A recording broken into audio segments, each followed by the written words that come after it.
The day the world stopped was the day we found where to go.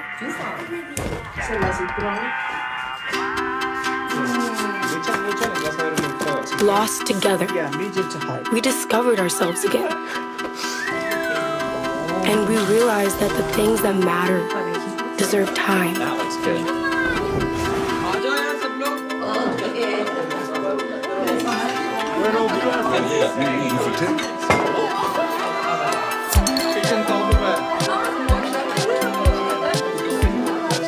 From now on, we're not going to leave anything on our plates. Because we've learned to savor the moments that were always there. And they never tasted this good.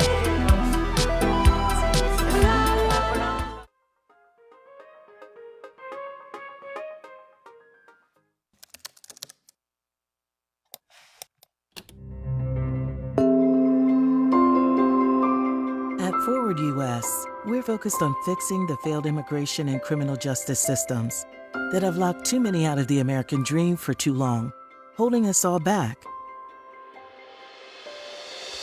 Our immigration system was designed in the middle of the last century. We need one that leads America well into the 21st century. Founded by business and tech leaders, Forward U.S. is a bipartisan team working to create a stronger America.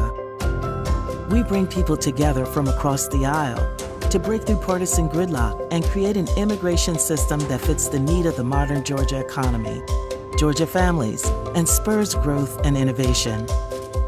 Having an immigration system that works is vital to attracting talent and investments, and tuition equity for dreamers is a crucial piece of that puzzle.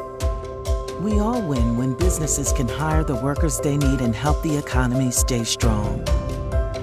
Together, we can ensure that Georgia will continue to be the #1 state in which to do business. It is an honor to work beside Georgia leaders during this critical moment.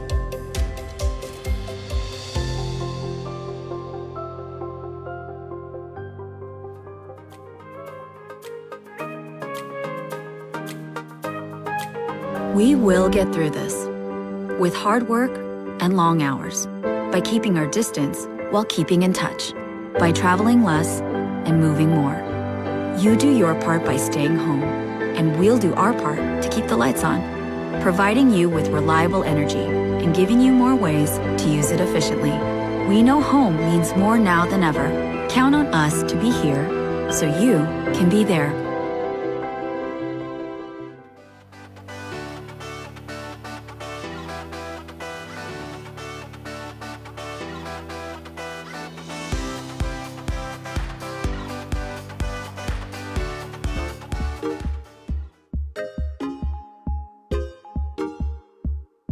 Good morning, muy buenos días. I am Mariela Romero of Univision 34 Atlanta, and it is my pleasure to welcome you today to the 2020 Latino Prosperity Conference. First of all, I would like to thank the Latin American Association and the Georgia Hispanic Chamber of Commerce for coming together in 2020 to present this timely conference. Today, we will be looking closely at the impact of the pandemic and the economic fallout on Georgia's Latino population, and at how Latinos are playing a key role in bringing Georgia's economy back to life. We are looking at this through the lens of prosperity and focus on solutions and moving forward after a very difficult year. We will be welcomed by the leaders of the LAA and the GHCC. Then Georgia Governor Brian Kemp will follow as the opening speaker. The conference will feature a plenary panel that will offer a big picture view of how Latinos in Georgia have been affected by the current crisis, moderated by my colleague Ivan Shamas of Telemundo Atlanta, followed by a panel on workforce development and a panel on entrepreneurship. Since we are in an election year, we also wanted to highlight the importance of Latino voters. I had the pleasure of conducting one-on-one interviews with the candidates for 2 Senate races that are taking place on November 3rd. We will close with our keynote speaker, Juan Perez, the Chief Information and Engineering Officer at UPS. We want to extend a special thank you to all the conference sponsors for all they do to support the Latin American Association and the Georgia Hispanic Chamber of Commerce. Our presenting sponsor is the Chan Zuckerberg Foundation. Our platinum sponsors are the Coca-Cola Company and UPS. Our gold sponsors, Delta Airlines and Georgia Power. Silver sponsors, the Buckhead Rotary Club, Cox Enterprises, the Libre Initiative, Forward US, and JP Morgan Chase.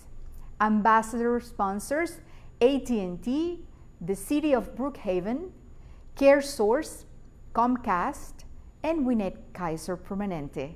And last but not least, we are grateful to our media sponsors, Telemundo Atlanta and Univisión 34 Atlanta, for coming together to sponsor this conference. We will start off by introducing the leaders of the LAA and the Georgia Hispanic Chamber of Commerce. It is now my pleasure to welcome the LAA's CEO, Santiago Marquez.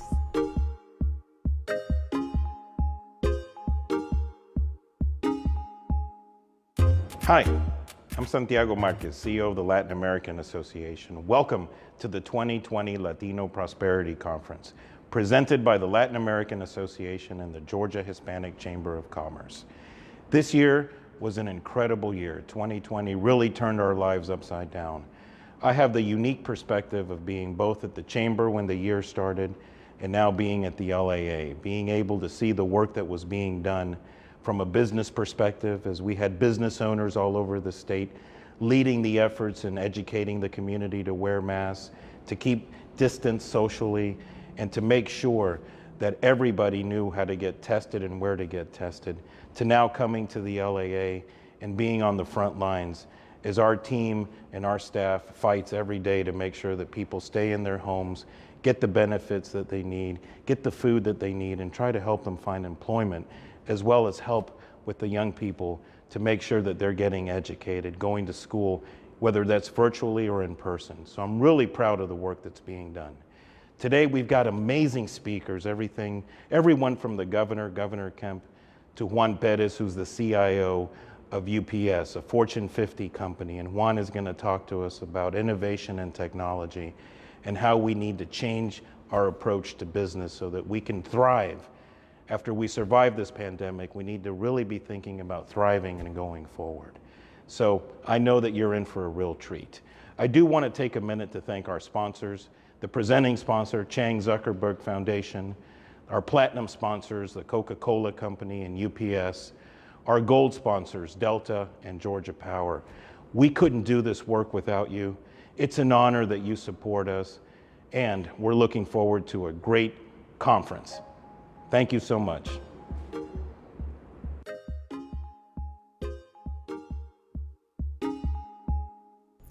Thank you. Muchísimas gracias, Santiago. Now, please join me in welcoming the interim president and CEO of the Georgia Hispanic Chamber of Commerce, Gabriel Vaca.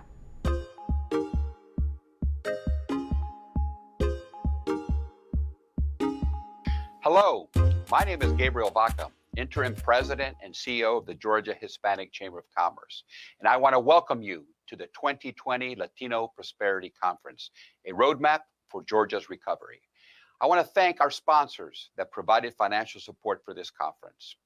The Georgia Hispanic Chamber of Commerce is now 36 years old and has been here in this community to support and help Hispanic businesses by providing education and access to resources. During this COVID-19 crisis, our chamber has provided daily information via Facebook Lives and Zooms regarding health and wellness, federal and local grants and financial information, as well as food and testing information. In addition, we have been able to provide local and federal governmental information regarding reopening your business safely. We have teamed up with the Latin American Association to present to you the 2020 Latino Prosperity Conference that will examine what the future looks like for businesses and their families. This in light of their contributions to the economy, COVID-19 crisis, as well as the economic crisis. I truly believe that together we are stronger. Doing this event together with the LAA is a milestone for our organizations, since we always want to look at Latinos holistically from a social services and business perspective. And that is what we are examining in this conference. Thank you again to our sponsors, and thank you to my GHCC team and the LAA team for all the hard work on putting this conference together. Thank you.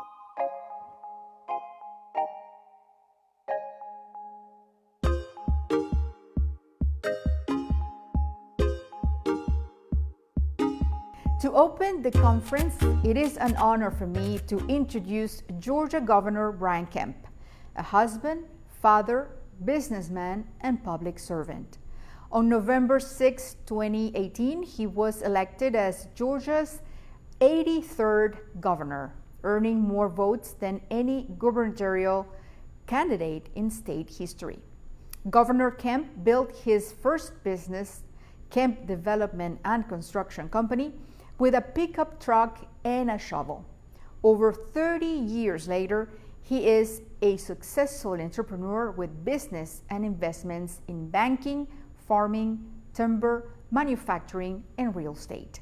From the backhoe to the boardroom, Governor Kemp understands how to successfully create jobs, grow companies, recruit startups, and make deals on the international stage, while also providing opportunities for hundreds of hardworking Georgians.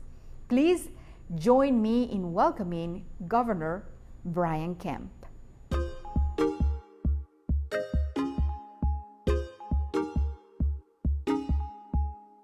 This is Governor Brian Kemp. I'm sorry that I cannot be with you in person, but it is an honor to address the attendees of this year's Latino Prosperity Conference. These are challenging times for our state and nation. At the beginning of 2020, our state was fresh off a historic year. Unemployment was at record lows, job growth was strong, businesses were thriving, and Georgia had just been named the #1 state for business once again. None of us could have predicted that we would soon face a global pandemic that threatened lives and livelihoods. But even in the toughest moments of our fight with COVID-19, the fundamentals that made our state a nationwide leader for jobs and investment remain strong. And thanks to our measured approach to the pandemic, fighting for people and their paychecks, we continue to share exciting news every week. Our current unemployment rate sits at 5.6%, well below the national average. In the first quarter of the fiscal year, we've announced the creation of more than 10,000 jobs.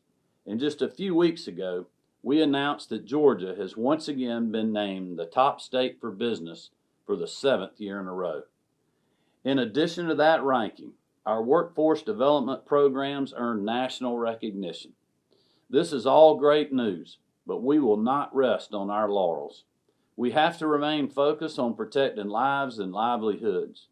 And great organizations like the Latin American Association are key partners in these efforts.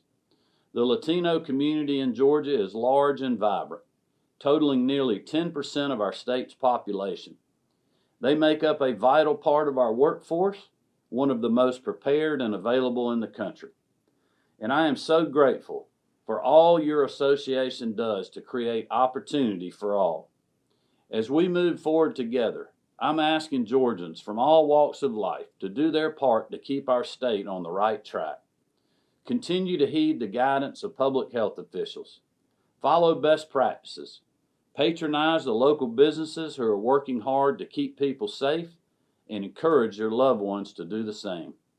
We have made great progress, and by working together to keep our community safe and healthy, we can continue to revive our economy. Together, we will ensure that Georgia's best days still lie ahead. Thank you, and God bless, and I hope you have a great conference.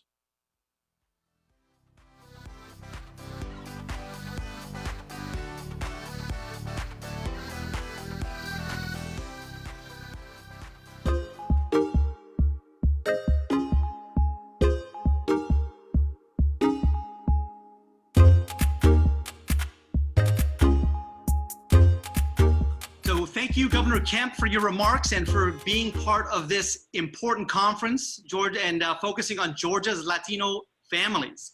Thank you to Santiago Marquez with the Latin American Association, as well as Gabriel Vaca with the Georgia Hispanic Chamber of Commerce, and everybody behind the scenes that has come together to put this type of program and offering so that all of us have access to it, can learn and support our community together.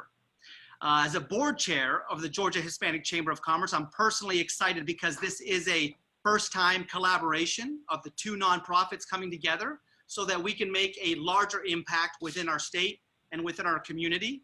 So that's extremely exciting. This is a virtual conference where we are going to dig in and examine what future prosperity might look like for Georgia's Latino families in light of everything that's happened with COVID, the economic crisis, all that has affected us in this unprecedented year, if you will.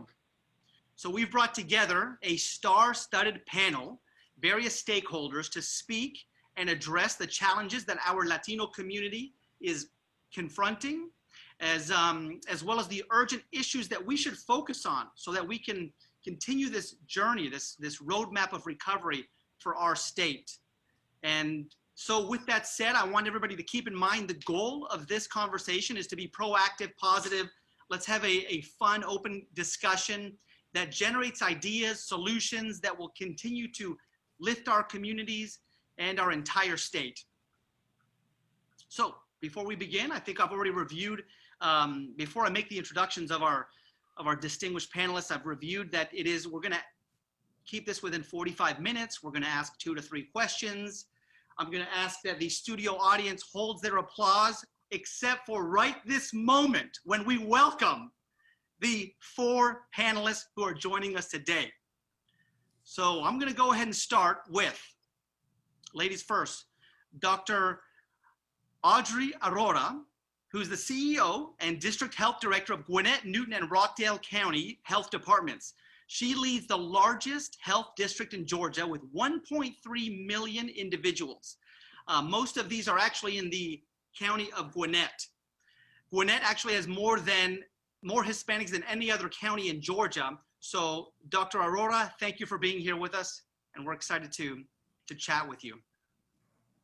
I also want to introduce Cynthia Roman Hernandez, who is with the Latin American Association. She is the managing director of Family Stabilization and Well-Being.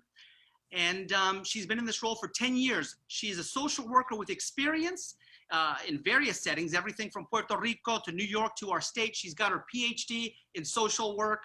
And we're excited to have her because we want to dive into how this has affected our Latino families.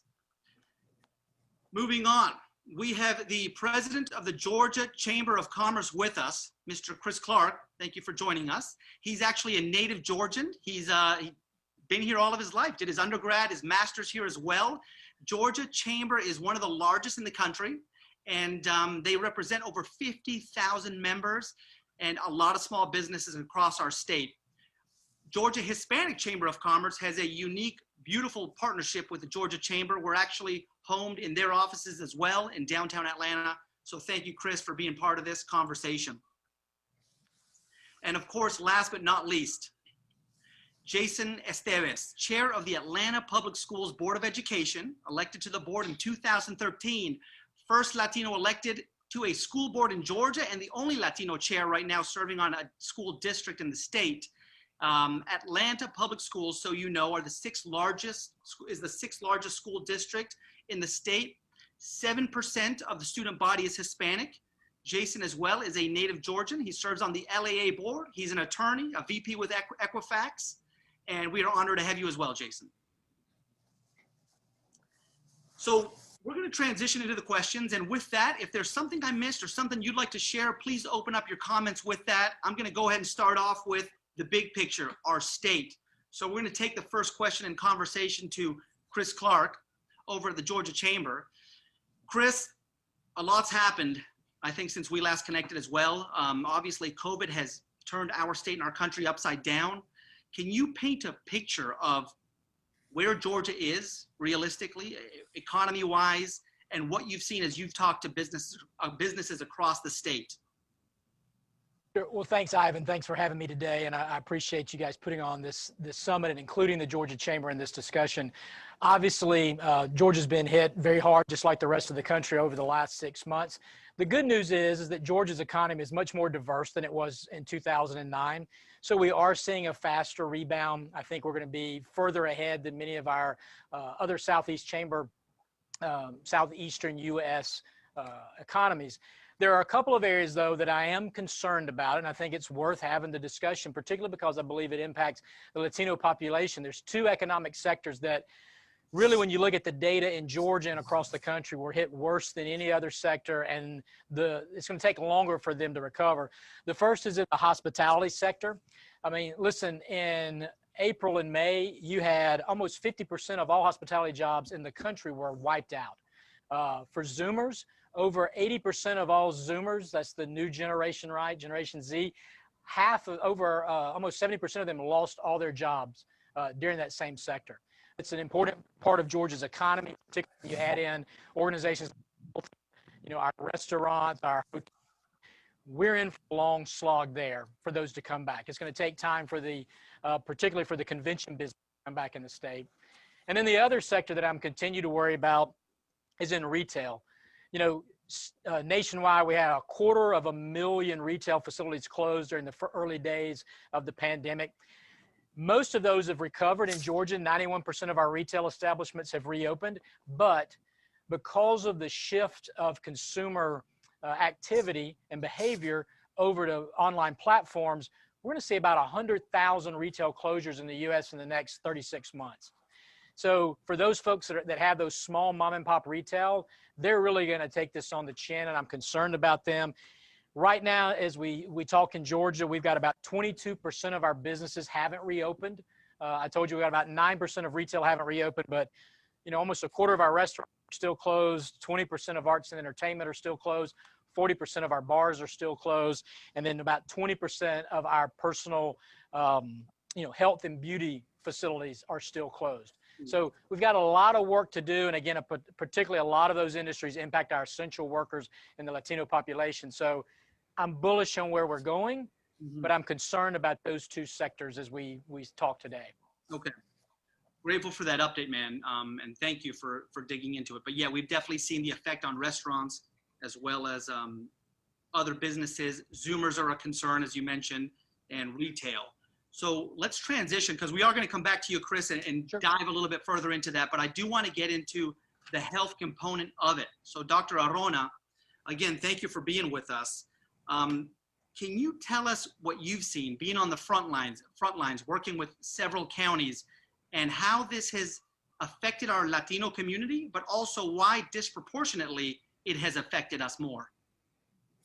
Yes, absolutely. And thank you so much for including me in this conversation. I'm grateful to be here, and I'm honored to be here in addition to that. And yes, Gwinnett County is second right now in the state with over 27,000 cases.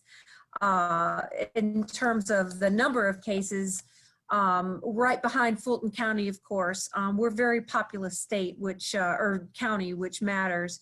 Our deaths have maintained, the third in the state, which is great. Despite, our rising cases, our deaths have maintained that third spot.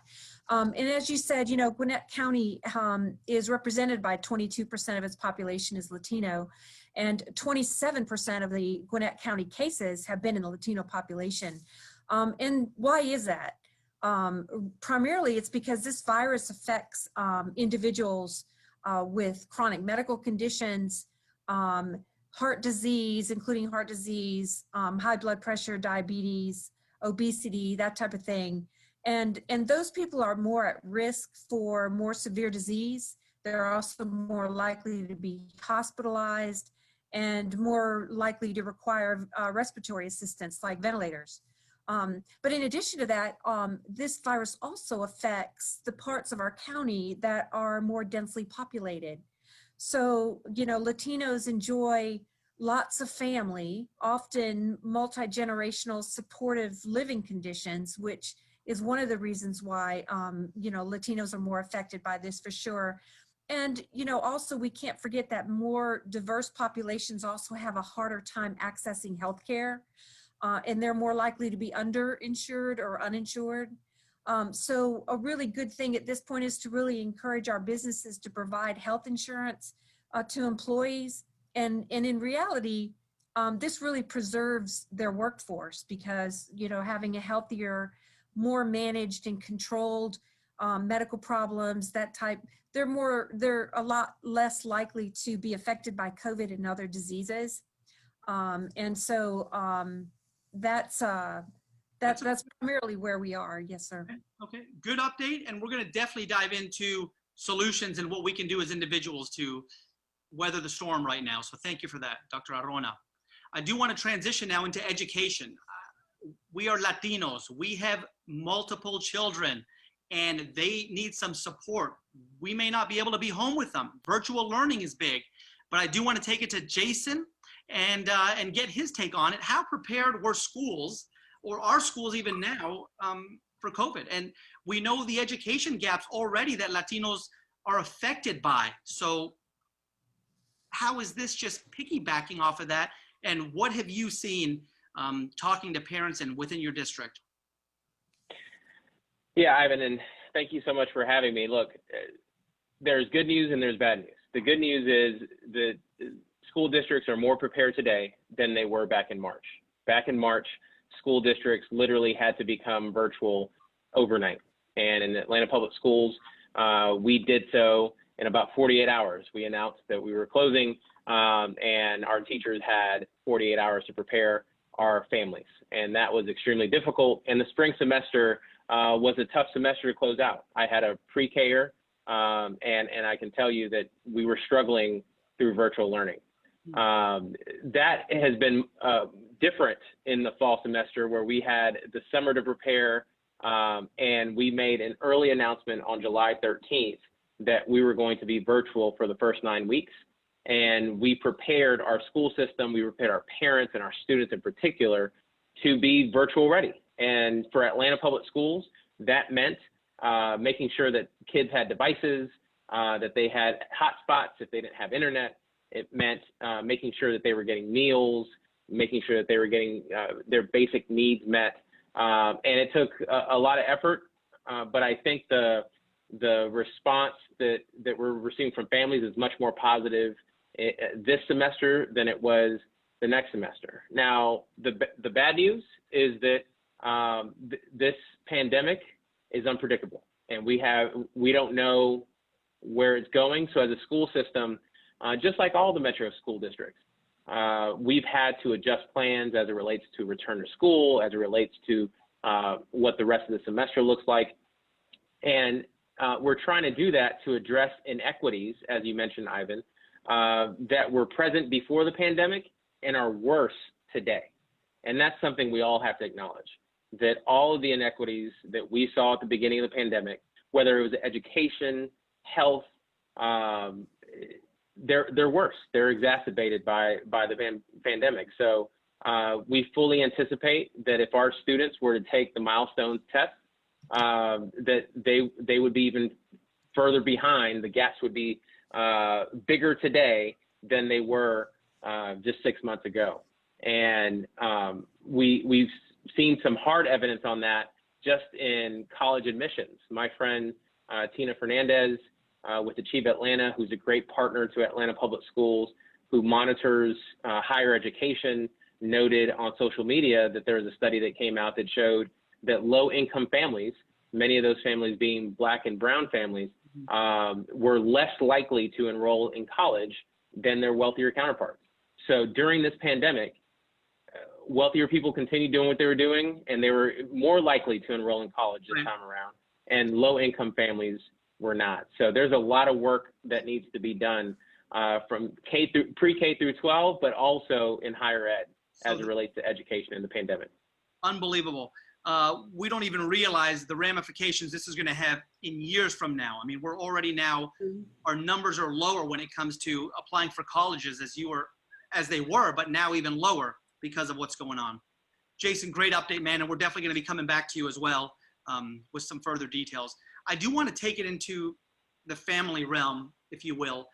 Cynthia Roman Hernandez, the social impact of this health pandemic and the economic crisis, because you've been out there and you've seen it for the past several months.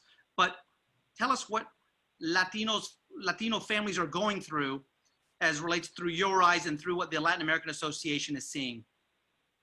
Yes, thank you for having me. Thank everybody for being part of this.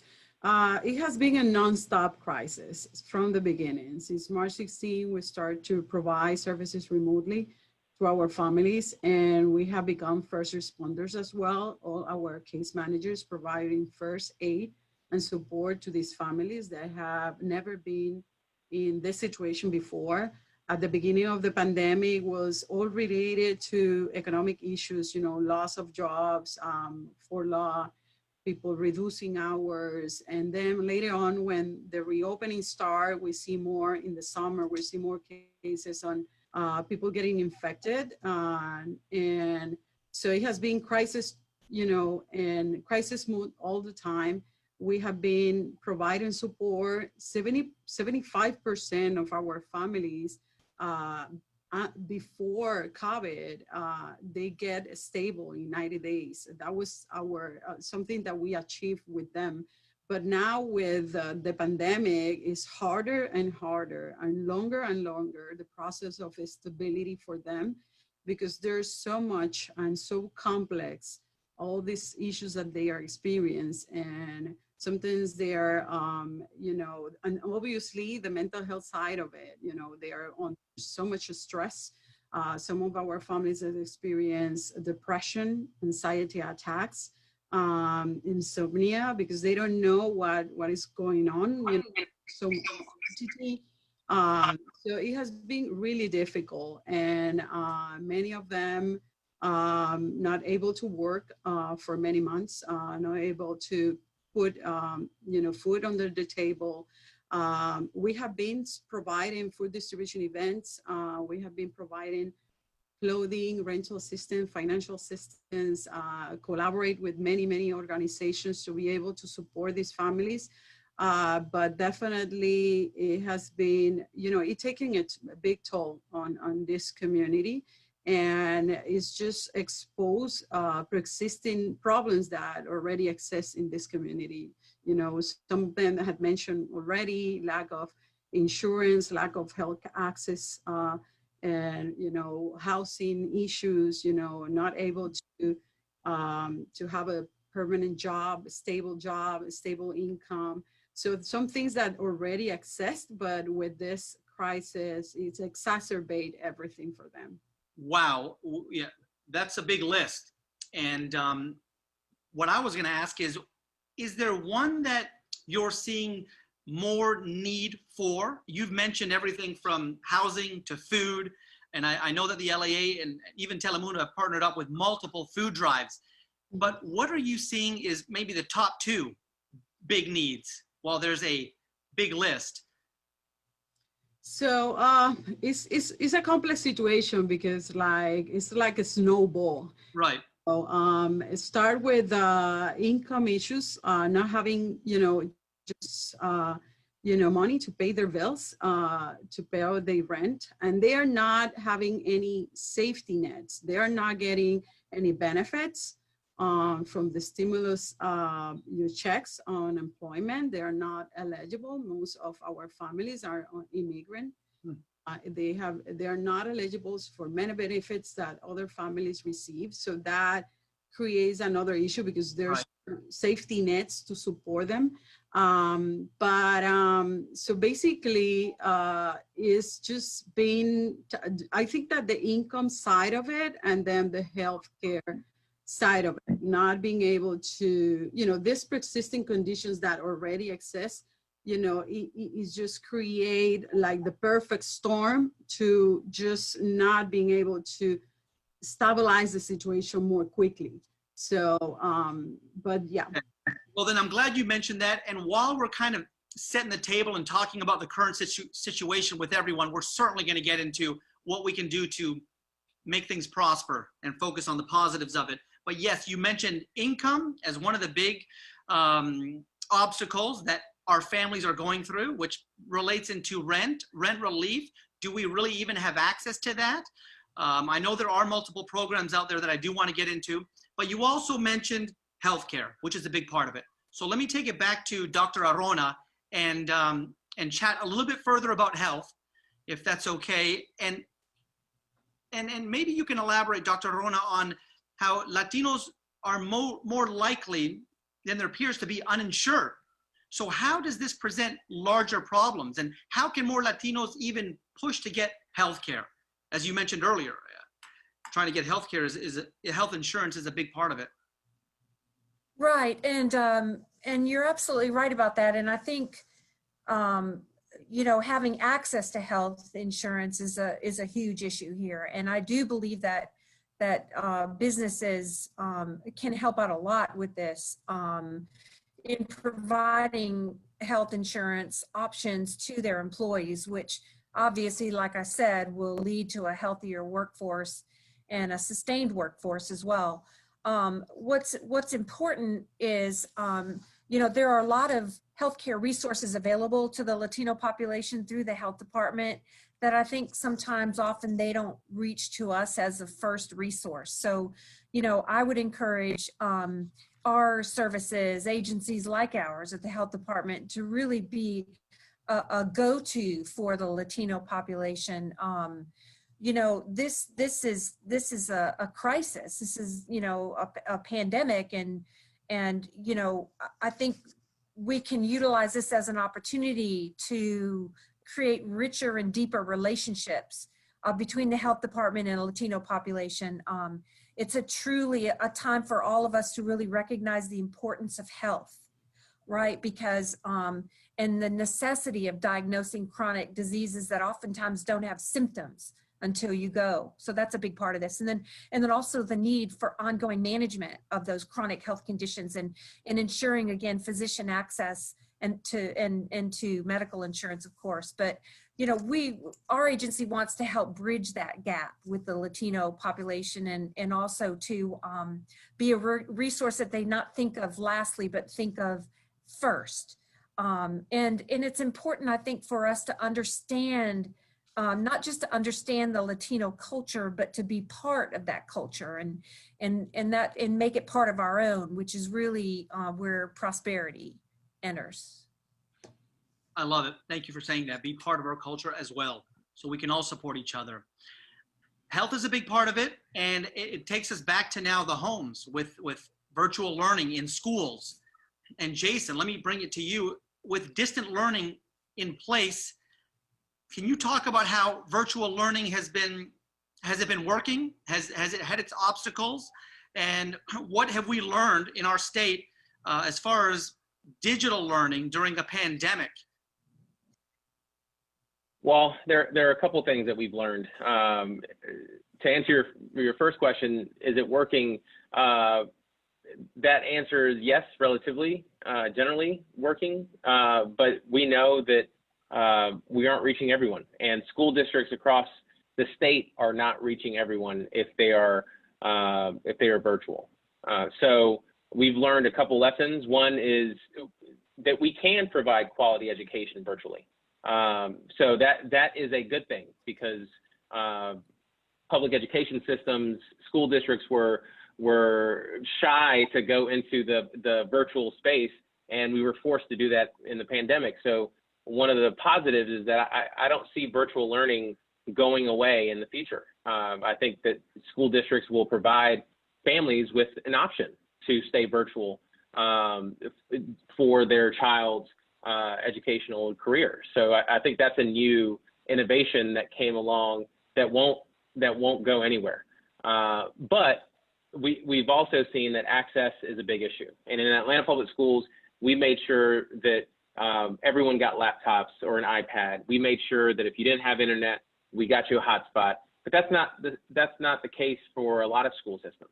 And some school systems either didn't have the resources to do that, or didn't even ask to see which students needed laptops or which students needed access. So what we've learned is that as a state, as school systems, we need to consider these equity issues and keep them top of mind when things like this happen, so that we can help provide students with the resources they need to obtain an education, no matter what the circumstance. And that goes beyond Atlanta. It goes beyond Metro Atlanta. I know Chris knows this. In rural Georgia, there is a need for broadband internet, and there has been partnerships that have been formed to help provide that. But we know that there's a long way to go before virtual learning can actually become a thing. Right now, it's just a temporary thing, and those parents who have been in it know how challenging it is. I've heard from many of them wanting to send their kids back to school, and what school districts are tasked with is really to try to figure out how to teach, but at the same time handling these inequities that exist. And that, like I said, it's the digital divide. But you also, as Cynthia mentioned, you have food, you have homelessness issues, you have health issues. We're forced to face all of these issues. We were dealing with them face to face with people back pre-pandemic, and now we're still being tasked with dealing with those issues virtually. It seems like, and we know everything is interconnected.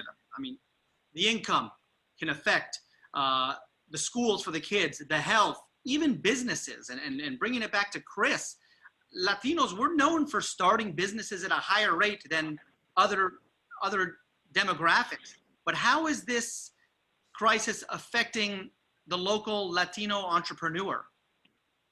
Well, Ivan, I think it's affecting kind of two pieces of that, right? So the first piece are those folks that had their own business, or maybe they work for somebody else. And I'll share this statistic with you, which is shocking. If you look at the last quarter unemployment in Georgia, you had an overall unemployment of 9.9%, which is higher than any time that we've had since literally the last recession. White unemployment was 7.5%. Black unemployment was 11.8%. Look at the gap right there. And here's the most difficult thing. A lot of those essential economy jobs we talked about in my last session, they're not coming back, right? The hospitality, some of the retail. So if you look at projections toward the end of the year, economists are saying that we could 10% unemployment nationwide. You'll still have a pretty big gap there between Black and brown community and the white community. And I think it goes back to income inequality. And so how do you address that? Well, one of the ways is to start your own business, to chart your own future. But at the same time, if a lot of those industry sectors where those small businesses have been thriving aren't coming back, it makes it more difficult. I mean, before the pandemic hit, if you looked at Georgia business creation, if you looked at startups in Georgia, the overwhelming majority there were in the Latino community. And really, Latinas were the ones that were creating more of those new businesses and more of those new jobs out there. Of course, they were some of the first to get shut down. They also have some of the highest failure rates in the normal economy, right? Because not have access to the financial capital that they need to expand, right? If you look at the breakdown of where small businesses get their funding from, just think about venture capital for a minute. Venture capital, about 7% goes to female startups. 1.5% go to Latino startups, and less than 1% go to Black startups. And so just from the very beginning, there's a disconnect there.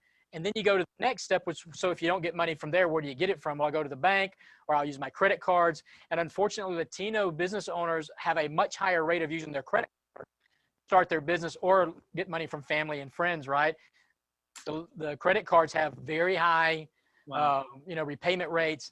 So it's harder for them. So it's gonna impact those small business sectors a little bit longer than it's gonna impact the large companies that we see, or the mid-cap size companies in Georgia. It's a trickle effect. Chris, I like that you touched on the essential economy jobs, and I think that our community is so part of that. Has this crisis revealed, or we've seen the impact, but what has it possibly shown state leaders that the importance of the Latino worker, who's many times behind the scenes? Well, I tell you, again, I love statistics, so forgive me, but I think these are very powerful. If you look at just the nursing community in Georgia, so right now in Georgia, we have 128% more healthcare openings than we have people filling them. So we're in desperate need. That's a great growth field for your kids or grandkids, right? And so almost 11% of all the nurses in Georgia are foreign-born nurses. I talked to a hospital administrator yesterday who imported 50 nurses from Asia because he couldn't find enough. And he said that his school systems had not been sending kids through those programs. He couldn't get them trained enough. If you look at the taxes paid in Georgia last year, 10 billion from our immigrant population. And so I do think you've seen, as with many other sectors out there, COVID has exposed the demands of education, the demands on our families, the demands on healthcare, the disproportionality out there, the inequalities that exist. It's also exposed what it means in the economic world for your community, for the African American community, really for the Asian community. It's really been an eye-opener for a lot of people. Okay, absolutely. It's changed the direction of which we live and the way we do life, if you will. We actually hit on a lot of points, and the need is great, as we know, and it's affecting us on every different level. Let's put our heads together and figure out, what can we do? What can we do as an individual, as a community, to try and at least do our part to help get our state back on track? And I know a lot of it is, predicated on COVID and where we're at, the vaccine, when the economy will open. But I'd love to get some tidbits from each of you. And I say we bring it back to Cynthia, if that's okay, and just get your take on it, knowing that you're working with so many direct Latinos. What would be the advice that you give them on things that they can do? I had thought about 3 levels of this. One of them is for programs like us that provide first aid, support, stabilization services. It's just, we need to be, adaptable. We need to be resilient. We need to be ready to work with this community, establish a strong partnership with everyone that is out there serving, because like right now, that's what we are doing. Just try to create a strategic and strong collaboration so we can provide different services in this complex situation that they are experiencing. But then from the family side, we have seen that people that have more resilient, more strength, inner strength, but also more resourceful, and they are just working in the community with each other. We have seen that those are families that are more stable at some point. So we see that, the work that they can do within the communities, like helping each other, like develop strategies, grassroots strategies, like people, voicing out what they experience, organizing themselves. I think that's when, things are getting better, because they identify exactly what they need individually within their family, but also within their communities, and they can share what they need. And that's something that we need to work with, we need to work with them in collaborations with communities, immigrant communities especially, because they're the ones that are underserved, and be able to work, together to involve them in the process. It has to be in a way that we can identify especially what they need. I think that for us, that has been more effective. Okay, thank you for that. Actually, there was a lot of good nuggets in there, and it's important to share that. I almost feel that the resources are somewhat there, but our community may not know how to tap into them. So I think that's a conversation in itself to get the word out. Let's take it to Dr. Arona. And Doctor, how will COVID, I want to piggyback off of what's been said as far as these nuggets that we need, but also how is COVID going to affect the Latino population in the long term? We saw what Jason mentioned about even college applications are lower, but when it comes to health, what could we have learned from COVID, and how's it going to affect us in the long term? Well, that's a great question. And first and foremost, we're still in the midst of COVID in this pandemic. And it's really hard to say really what the long-term impact is going to be for all of us, and what we're going to face down the road. But this virus is very highly contagious. We know that, and it's very highly contagious among families that live close together.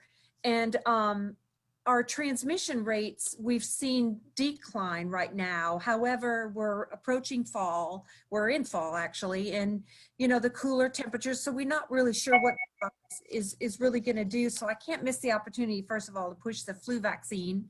Everyone needs to get a flu vaccine, because if you're affected by the flu this year and you're compromised because of that, and then you get COVID on top of that, you're really going to suffer more consequences with COVID than you would otherwise. And so if you're on the fence about getting the vaccine, this is your year to get off that fence and get the flu vaccine, because it really will save a lot. But in light of some recommendations, probably the most important thing is that, we've really pushed out hard our prevention messages: social distancing, wearing a mask, washing your hands, big one, staying home when you're sick and staying away from other people who are sick. Those things really work. And that's the only tool we have against this virus right now. And so our health department, public health, our medical community, our business community, all of us need to really join together for these very powerful messages to get to Latino population in our entire communities. And really, because this affects families, and this is what works to protect families from this virus. And, we push out how important families mean everything to us. And so this is how we protect those valuable family units. Okay, great. Thank you for reiterating those basics as well, that sometimes we forget, but that's what's going to keep us healthier and safer. So thank you for that. Jason, bringing it back to you, when it comes to the school system, we talked about the long-term effects on some levels, but besides the impact of COVID academically, what are you seeing are the social or even emotional deficiencies that this can affect, that may affect our Latin community? Well, it's been a tough pandemic for all of us, right? Regardless of community, Latinos obviously have felt it just like everyone else. So in terms of higher depression, higher anxiety, more issues at home because you're with your family unit all the time without a place to go. So there's all kinds of increased stress and trauma from this pandemic. Many of our little kids, my son knows that we're not going places because of coronavirus. So he's always asking, is coronavirus still here? Are we not doing that because of the coronavirus? So these are things that will be ingrained in our community for a long time. But there's also the realities that many of the inequities have gotten worse because of the pandemic. So for all of us watching, for all of us engaged in this work, it's like Dr. Arona said, really protecting that family core is important. And we have to invest in our social services and invest in family, whether it's our own or whether it's someone else's, because the long-term effects of this pandemic are we will have to work towards or work out for a long time. And in the education world, that's going to mean becoming more innovative and trying to think about new ways to address gaps and inequities that we see in our school systems. But it also means shoring up family services and making sure that families are getting the basic needs from the physical, emotional, health needs. We need to make sure that those are being addressed so that school systems can address the education needs of our families. So it gives me hope that many of us have seen the inequities firsthand. Before we were talking about them or thinking about them in concepts, but many people did not see them firsthand. But I think because of this pandemic, there's been wide coverage about the inequities. We saw long lines of people waiting for food. We've seen long lines of people waiting for assistance whether it's rent or otherwise. So because of us witnessing those issues and that trauma, I feel like equity is much more of a topic that's top of mind today than it was before. And we need to leverage that and actually do something about it. Okay. Leverage those conversations. It sounds like we need to get leaders involved as well to encourage this change and to establish the services that are needed and to get the word out about it. Thank you for that. Let's bring it down. Let's bring it to the state level with Chris and talk about what can Latinos do to make sure that a crisis like this in the future does not hit us so hard. I mean, how can we, I know you talked about being a self-employed, an entrepreneur, and maybe that's the solution, but how can we help Latinos build wealth and protect themselves? So a few key things here, Ivan. First of all, we've got to have real immigration reform in this country. And we're committed to doing that and working with the Georgia Hispanic Chamber, with you and Gabe, Renee Diaz, Kevin Greiner, and a whole host of folks to make sure that that system works for everyone and is fair and balanced, number one. Number two, you've got to have human capital, right? Human capital is having the education that Jason's talked about. More importantly, if you're an essential worker today, you need to be reskilling and upskilling, because the likelihood of your job coming back as it was is almost nearly forget about it. It's going to look very different. Number three, I think you've got to have financial capital, which means closer relationships between the banking community and the Latino community in Georgia. You've got to have better societal capital, which means businesses need to be part of the LAA. They need to be part of the Georgia Hispanic Chamber, to be involved in their communities. They need to have that network that's so very important. And the last two things that I'll say, and these are more patriotic, but for the love of everything holy, go vote. Right? And then second, fill out the census. If you ignore the census, you're ignoring resources that should be coming to your community in the long run. And if you don't vote, you're ignoring your right to be involved in this system, so that we are better prepared when, it's not if, it's when, you know, the next scenario takes place, whether it's a cyber attack, a natural disaster, or another pandemic. We have to live in a community that's going to be more resilient over the long term, which means making ourselves and our families and our institutions more resilient as well. Chris, well said. All those are important reminders as well. So yeah, let's make that change together, and that's how we're going to make our state prosper and on the path for the right direction. This has been great. I do want to kind of close it out with just, we got a lot of great ideas, and I've taken some good notes over here, but if each one of you could just say, hey, one thing that we can do, just a practical thing. Some of y'all said several, some of y'all said a couple. Just give me that one practical item, and then we're going to try and close it out with that. What can we do to help make our Latinos stronger in the midst of COVID, and to make sure that that there is a path of recovery happening in our state? We'll start off with Chris. I would just say, almost the overarching theme of everything I just said, engage with the community. You're not out there on your own, engage. You're the man, engage. Great. Let's take it to Dr. Arona. Yes, absolutely. I'd just like for everybody to be reminded that, you know, our health department is really designed as a part of healthcare to fill in the gaps. So remember the health department as a resource for anything. Even if we don't provide it, we'll find it for you. So again, just look to us. Okay, real quick, just to piggyback on that, how do we access those resources? It's your world, you're able to, you understand it, you know what's going on, but our community may not know that we can call the Gwinnett, Rockdale, Newton Health Department and ask for some help. So Dr. Arona, absolutely. Go ahead, yeah. Our website is gnrhealth.com, gnrhealth.com. So you can start there. You can reach out, email me, again, Dr. Arona. I've got my contact information everywhere. Just call one of our centers. Our number is there. Just that's the best place to access our website.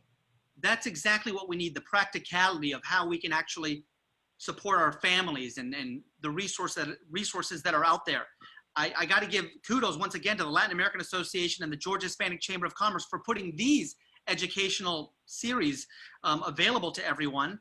And I do think it's extremely healthy when the media comes together so that we can actually tell our community through our voices, television, radio, and let them know, hey, here's a resource for rental assistance that you may not know about, or for support with schools, or Jason talking about getting everybody broadband and how you can actually access that. So those nuggets are important. We all have to do our part and get the information out.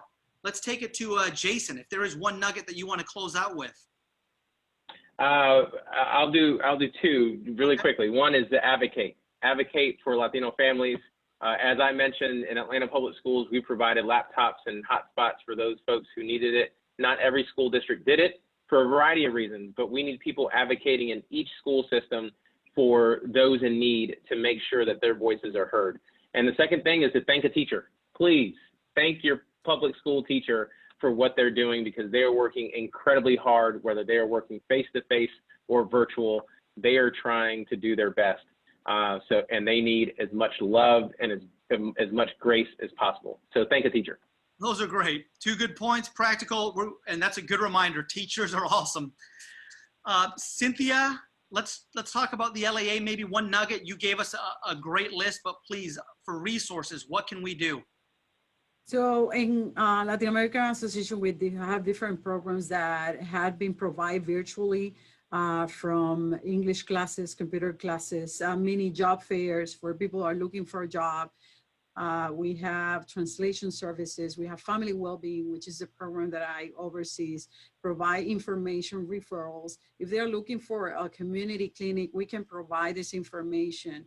If they need information about Medicaid, how to be eligible, we provide this information, and also we help them to apply, enroll, and advocate for them so they have positive results in terms of food stamp, Medicaid, public benefit. We provide financial assistance for families in need. And this is something that has been, a huge demand for us in these times. And we have been, receiving funding from the different sources that, thanks to them, we have been able to continue to provide these services.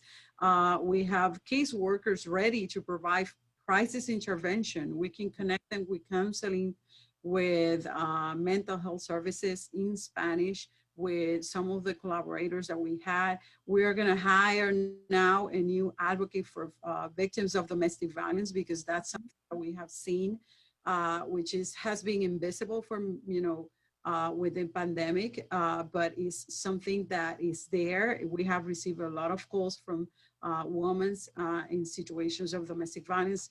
We have so much information for the Latino community. So just call us. Okay. Our number is 404-638-1839. That's our hotline. You are full of great ideas. I think it comes down to also reaching out to the Latin American Association for those types of services. The Georgia Hispanic Chamber of Commerce also has some resources on their line. The goal of this conversation, and as we conclude, was to bring this team together so we can bring out some ideas, some solutions that can lift our community and our state. So I believe we have accomplished that. I'm going to read out a few things that we've actually listed today so that we can keep these top of mind and continue to help our state. Everything from providing healthcare insurance if you're a business owner, healthcare resources through the health department, like the GNR health department that we talked about. We can provide quality education virtually. That's key. Schools to provide options for future virtual learning. So that's coming. Utilize partnerships such as in the community where there's resources available. Tap into the broadband internet that's actually available for certain families. Be adaptable and resilient in this time. Establish partnerships, collaborations to provide services. We want to also help each other through grassroots strategies. We want to come together. We want to organize, voice our needs, get the flu vaccine. Don't be on the fence about it. Social distance, wash your hands, stay at home, protect your family, invest in social services, thank a teacher. The list goes on and on. I am grateful. You can have access to this conversation anytime you want as well. And thank you again to our panelists. You guys were awesome as far as every type of industry within our state. Chris Clark, Georgia Chamber of Commerce. Jason Estes from the Atlanta Public Schools Board of Education, Dr. Audrey Arona, perdóname, with the Gwinnett, Newton, and Rockdale County Health Department, and of course, Cynthia with the Latin American Association. We are grateful. Don't go anywhere. Please stay tuned. There's more great conversation to come as part of this series, but I want to thank you for joining us as panelists. I want to thank those viewers, and hopefully this was fulfilling to you, and we know where to access resources to make our community strong and make our state prosper. Thank you all y muchas gracias.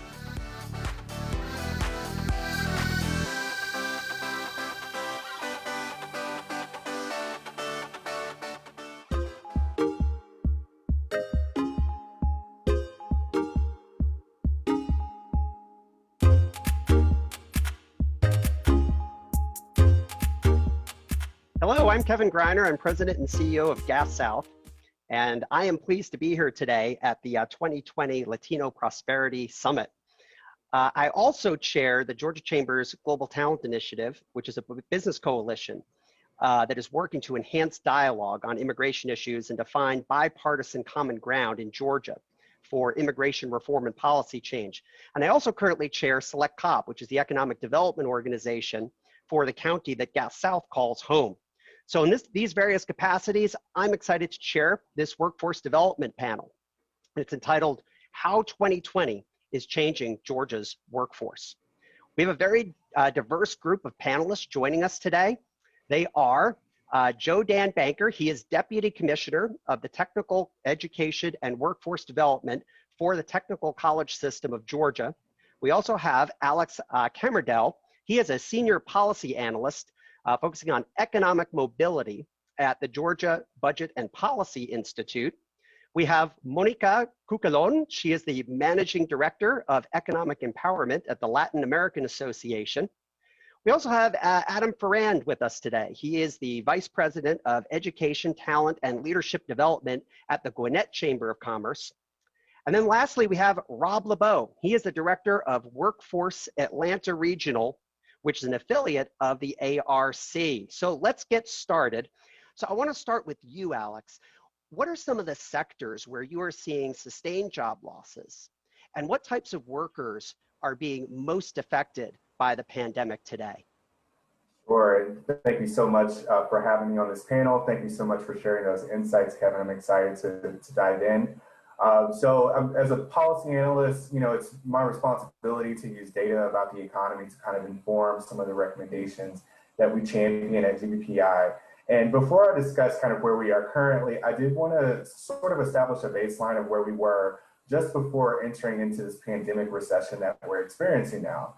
At the end of 2019, Georgia was enjoying a seemingly healthy labor market compared to where we are or where we were during the Great Recession. For example, the overall unemployment rate was 3.4%, and was the lowest it had ever been. But for those who had only completed a high school education, the unemployment rate was double. And if you dig deeper into this, the unemployment rate by race and ethnicity was actually revealing an uneven position in the labor market, where the unemployment rate, for example, for Latinos was double what it was for white Georgians. So one of the troubling trends leading into this year was an increase in the percentage of adults that only had a high school diploma or GED, while the percentage of adults with some post-secondary credentials or training was actually decreasing across the state of Georgia. Before COVID-19, Georgia ranked 41st in the percentage of adults with just a high school diploma or GED. 46% of Georgia children were living in families in poverty where no adult had some post-secondary education or training. And before this crisis, most jobs in Georgia's labor market, roughly 55%, were considered middle skill jobs, which required more than a high school education, but less than a 4-year degree. Only 43% of Georgia's workers were trained to actually fulfill those middle school jobs before the pandemic hit. That was putting a great amount of pressure on our state's workforce leaders to capture folks who do not have the required credentials to access some of the high demand industries that are hiring in the state. Structurally, our workforce development system has to do a lot more with less as well. So most public workforce training opportunities are funded through the Workforce Innovation Opportunity Act, or WIOA, and those funds have declined over the years, while the need has stayed relatively consistent for funding. Today, now that COVID-19 has hit, our public workforce system is facing significant pressure to do more with less in terms of resources. All of Georgia's workers are facing a crisis, and the demand for retraining and helping laid off workers rejoin the workforce is growing every day. Every week, nearly 800,000 Georgians are filing continued unemployment claims, and Latinos seem to be facing the deepest hardship when it comes to rejoining the workforce. For instance, when observing unemployment insurance claims, the data for Georgia shows that Latinos are turning to UI at higher rates than other populations, and they're taking the longest to roll off of unemployment insurance benefits. And these job losses that we're seeing today in Georgia are concentrated in the low-wage job market. We're talking about hospitality and tourism, retail, and food services. So these aren't necessarily recession-proof industries, and we have a lot of our workers, particularly workers of color, who are overrepresented in industries that are more vulnerable to layoffs during this time. So as we're looking ahead, and I'll pass it to my colleagues to share more about what we can do to shore up our workforce system and really what's happening already, we have to consider that we need to prioritize policy solutions that connect workers to jobs that provide economic mobility, not just place them in more vulnerable jobs that don't necessarily promote economic opportunity and stability. Yeah, great point, Alex. And certainly with this K-shaped recovery, we have found that certainly lower skilled workers have been disproportionately hit by this pandemic. Absolutely, no question about that. So Rob, moving to kind of an ARC perspective, let's talk about what you guys are seeing in the job market. How quickly are jobs coming back? And I'm curious, as unemployment benefits were curtailed in August, how quickly have you seen folks returning to the workforce, or at least trying to do so? Right. Thank you, Kevin. We're seeing mixed results, quite frankly. You mentioned at the very beginning that we're having a K-shaped recovery, and that is true. We are seeing a lot more job postings are coming back.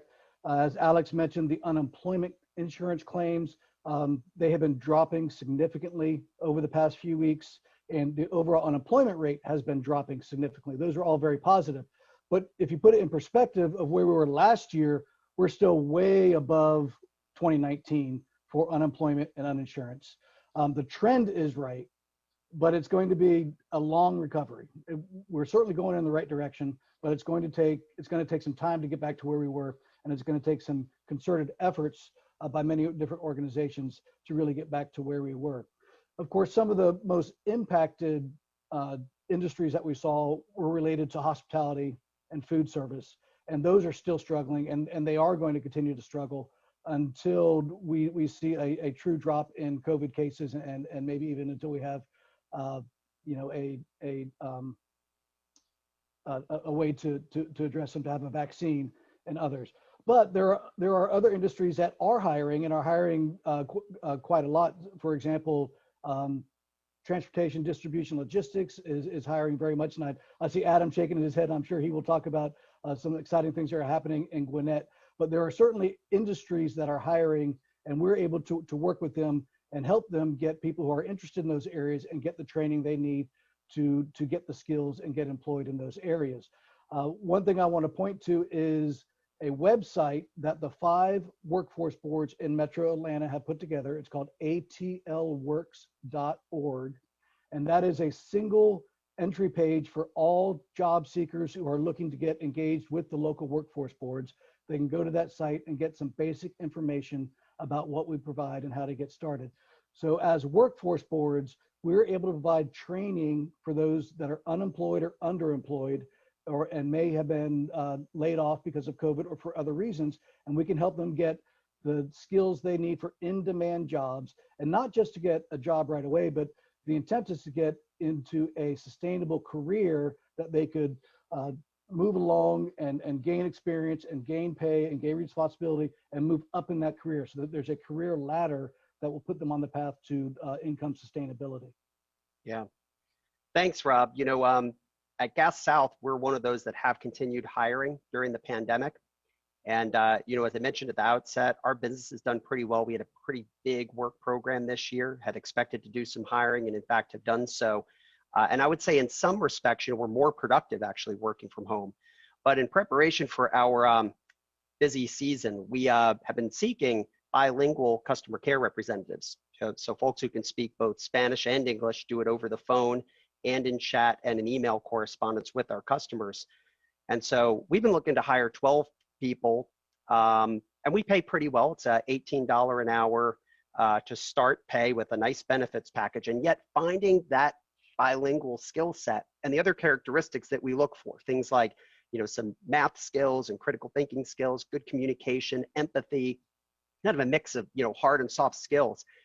They've been tough to find, even in this economy. So we partnered with the Latin American Association and Monica and her team to try to find the talent that we needed. And Monica, can you talk about what you're seeing in the job market as it relates to Latinos? What skills do you see in abundance? And what do you see in short supply? And then specifically, what are you guys doing at the LAA to try to close that gap between the skills that workers have and what the market really needs during these times? Thank you, Kevin. For what we have seen at the LAA is that the pandemic has been for the Latino community a disruptive of the economic progress. We have been working together with employers and job seekers trying to understand what are the needs there. For example, with the hospitality industry, we have seen that it's coming back very slow. They don't see a full recovery until 2022 or 23, but they ask us for 100 of housekeeping in the summertime. So we help them a lot looking for these people. Latinas have been hit very bad, so they had to go and move to another industries, or they went home just to take care of the kids because of the child care was shut down. But they also started their own businesses. So that is what we have seen on the Latino hospitality side. Other industries like manufacturing and food processor are returning too, but they are accepting people from other industries. They are right now training these people from other industries with all the safety regulation. But what they need right now is machine operators, material handlers, warehouse workers, among others, are in the need. We have been working with an organization in north of Dalton. They are asking for 1,000 of employees to work on the warehousing and the manufacturing. So it's coming back, very slow, but it's coming back. I think it's a good number, however. But they need basic level of English. We are starting these people looking for ESL classes for them, digital literacy, basic computer skills, email operation, smartphone communication. That is the skill they are looking for. Types of training in demand for manufacturing: mechatronic, programming, industrial systems, so they can skill the employees so they can move up the employees to the next level. What we have seen also is the technical skills are highly valued and necessary to move forward. That's what they say. In construction, changes in the hiring process are due to seasonal nature of the job. While we have seen no position have been created or eliminated because of COVID-19, that is happening with the construction. So that is good. What they need right now: electrical installation and maintenance, carpenters, experienced asphalt workers, and construction equipment operators. Customer service, what we have seen in customer service is having a transformation in industries such as retail, banking, restaurant services. Digital engagement to complement in-person customer experience is necessary now. And bilingual customer services is in demand right now, like you said, Kevin. In the health sector, what we found: frontline employees were transferred to the virtual environment. Telehealth will be significantly improved. Digital literacy is required. So that is what we have seen in different industries. All the plans are moving forward, very slow, but it's coming. What we have done so far is talking with the employers and job seekers through the virtual job fairs, We are having our second job fair on October the 29th. We also have job banks, and we working daily with all the job seekers and see how we can connect them and try to understand their needs. Yeah, great. Thanks, Monica. You know, one of the things that we've relied on for our bilingual customer care representatives are folks that are working under the DACA program, the Dreamers, because of course they tend to be the folks that have the most developed English skills that come, of course, with also being fluent in Spanish. So with some of those young folks, Jodan, I'd like to actually go to you next. You know, you're a deputy commissioner of the technical college system. We have a lot of employees here at Gas South who will work on their degree while they begin work for us, for example, in that customer care environment. What kinds of technical careers do you find are really hot areas right now, given where the jobs are? Well, thank you, Kevin. I can only add to what Monica and Rob and Alex have already said. The most interesting thing that I think that's come out during the pandemic is the need for childcare. With schools not open physically but open online, a lot of parents are stuck now. They could go to work, but they don't have anywhere to put their children so that they could go to school and be at home. So childcare has become a pretty hot commodity. There was never enough before, but it wasn't as noticed as much as it is now. And then in Georgia, manufacturing has always been good and still remains that way. And as Rob said, he talked about logistics and supply chain management.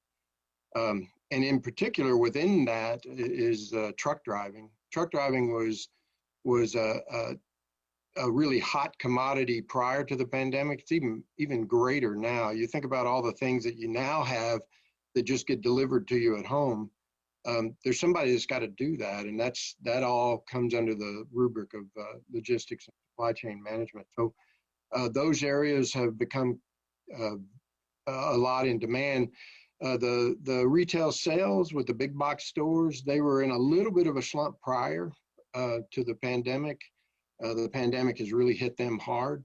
I don't have any predictions for you. I wish I could predict the future, but I don't know where that might end up. But things like hotel, restaurant, and those types of services, while they're hurting right now, we still have a lot of people interested in them. And eventually, as we come out of this, when we do get a vaccine and when we are returning to some sort of normalcy, you would expect that those would heat back up again. And a lot of the people that have been laid off from that are retraining themselves now into other fields that are a little more recession-proof from these sorts of things. So there will be a demand for that, and we kind of see people looking at that. But like I say, manufacturing, childcare, commercial truck driving, and then the whole logistics community is. But I did want to just jump in on something Monica said about English as a second language.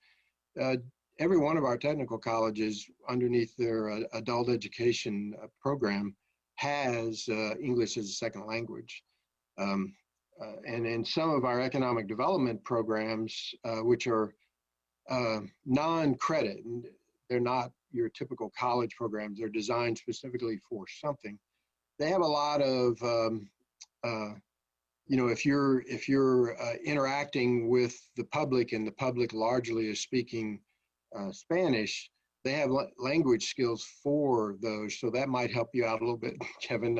If you guys are having trouble filling those bilingual, you might consider somebody who I wouldn't consider bilingual, but at least has some of the jargon where they can communicate in an environment like what you have in your service area there. Yeah. So, we are, as we always were, ready to support whatever the industry is needing, and those seem to be the trends that we're seeing today. Yeah. Well, great point, and then a very astute one on the childcare situation. Even at a company like ours, where the nature of our business and what we sell, and also our technology allows folks to work from home. And you'd say, well, you know, those folks then can like do double duty and take care of their kids. But let me tell you, it's not that easy. I'm glad I'm past that point in my own life where my kids are, you know, older now and, you know, they're pretty self-sufficient. But if you got a young kid and you're trying to get your work done and they're at home with you, you know, that's challenging. Not to mention, of course, if you actually can't work from home and you have to go someplace to work, it's almost impossible without having, you know, somebody who can watch your child. So definitely an underappreciated aspect of the pandemic that we need to continue to work on and try to solve for the longer this goes on. Adam, I'd like to next go to you and to see what you're seeing in Gwinnett County. You know, Gwinnett's arguably our most diverse county in Metro Atlanta, very sizable Latino population, as well as other people of color. What talents and skills do the businesses in Gwinnett, what are they looking for? How has the pandemic, you know, sort of changed the priorities for hiring, and therefore, how are you seeing transformations occur inside of your communities?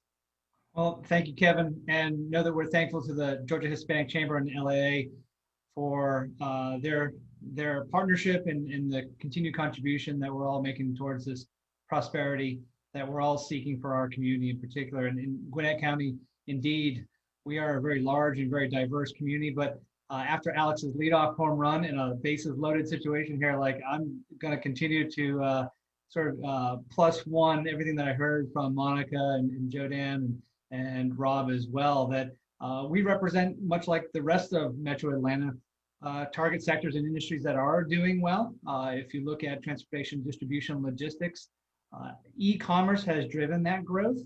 And as those who have been able to work through this time can attest to, that last mile connectivity is what's driving the growth in that particular sector. But if you do look upstream, as Monica had acknowledged as well, in our community, most people are surprised that manufacturing and operations and assembly work in Gwinnett County is a very strong sector. So as global supply chains continue to be disrupted and these employers seek to get closer to the markets they serve, whether it's Gwinnett or Metro Atlanta region, they are moving operations into these communities as well. So those mechatronic skills, those machine operators, those that require upskilling of particular opportunities continue to be where we will continue to grow, particularly as we look forward to 21 and 22 in the future as well. And so while among those target sectors, those are the ones that we lean upon, we know that our hospitality and accommodations and retail are hard hit as well. These are also the fabric of our community, in a community of almost 1 million people, that we come to rely upon as well. So it strikes me that between the hard skills and the soft skills, we can take a quick accounting. And while I have lots of anecdotal evidence, I'm leaning upon Jobs EQ, a database that we subscribe to that many of our partners have access to. And today I pulled a report just to see where we stood today on Monday, October 5th, and with almost 100,000 active job openings out there. What I've noticed on the hard skill side is that Microsoft Office skills rule the roost.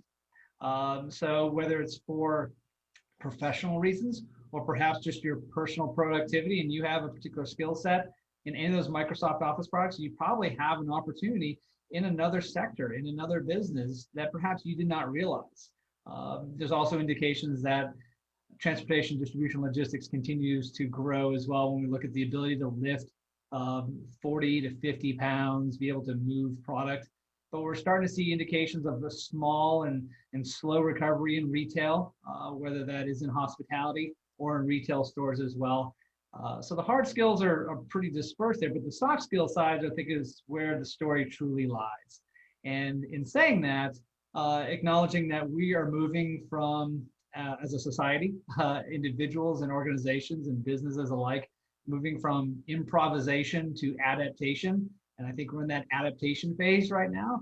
And it's important for us as individuals to think about ourselves and our skill sets in that same way. So we're advocating for individuals and organizations to take a really strong look and take stock of transferable skills that you may have in one particular sector, the experiences that you may have, and how you might be able to reframe them or perhaps with a little bit of investment of reskilling or upskilling, might be able to make yourself more competitive for an opportunity that is sustainable and perhaps has a longer tail for your professional growth and allows you for better economic mobility as well.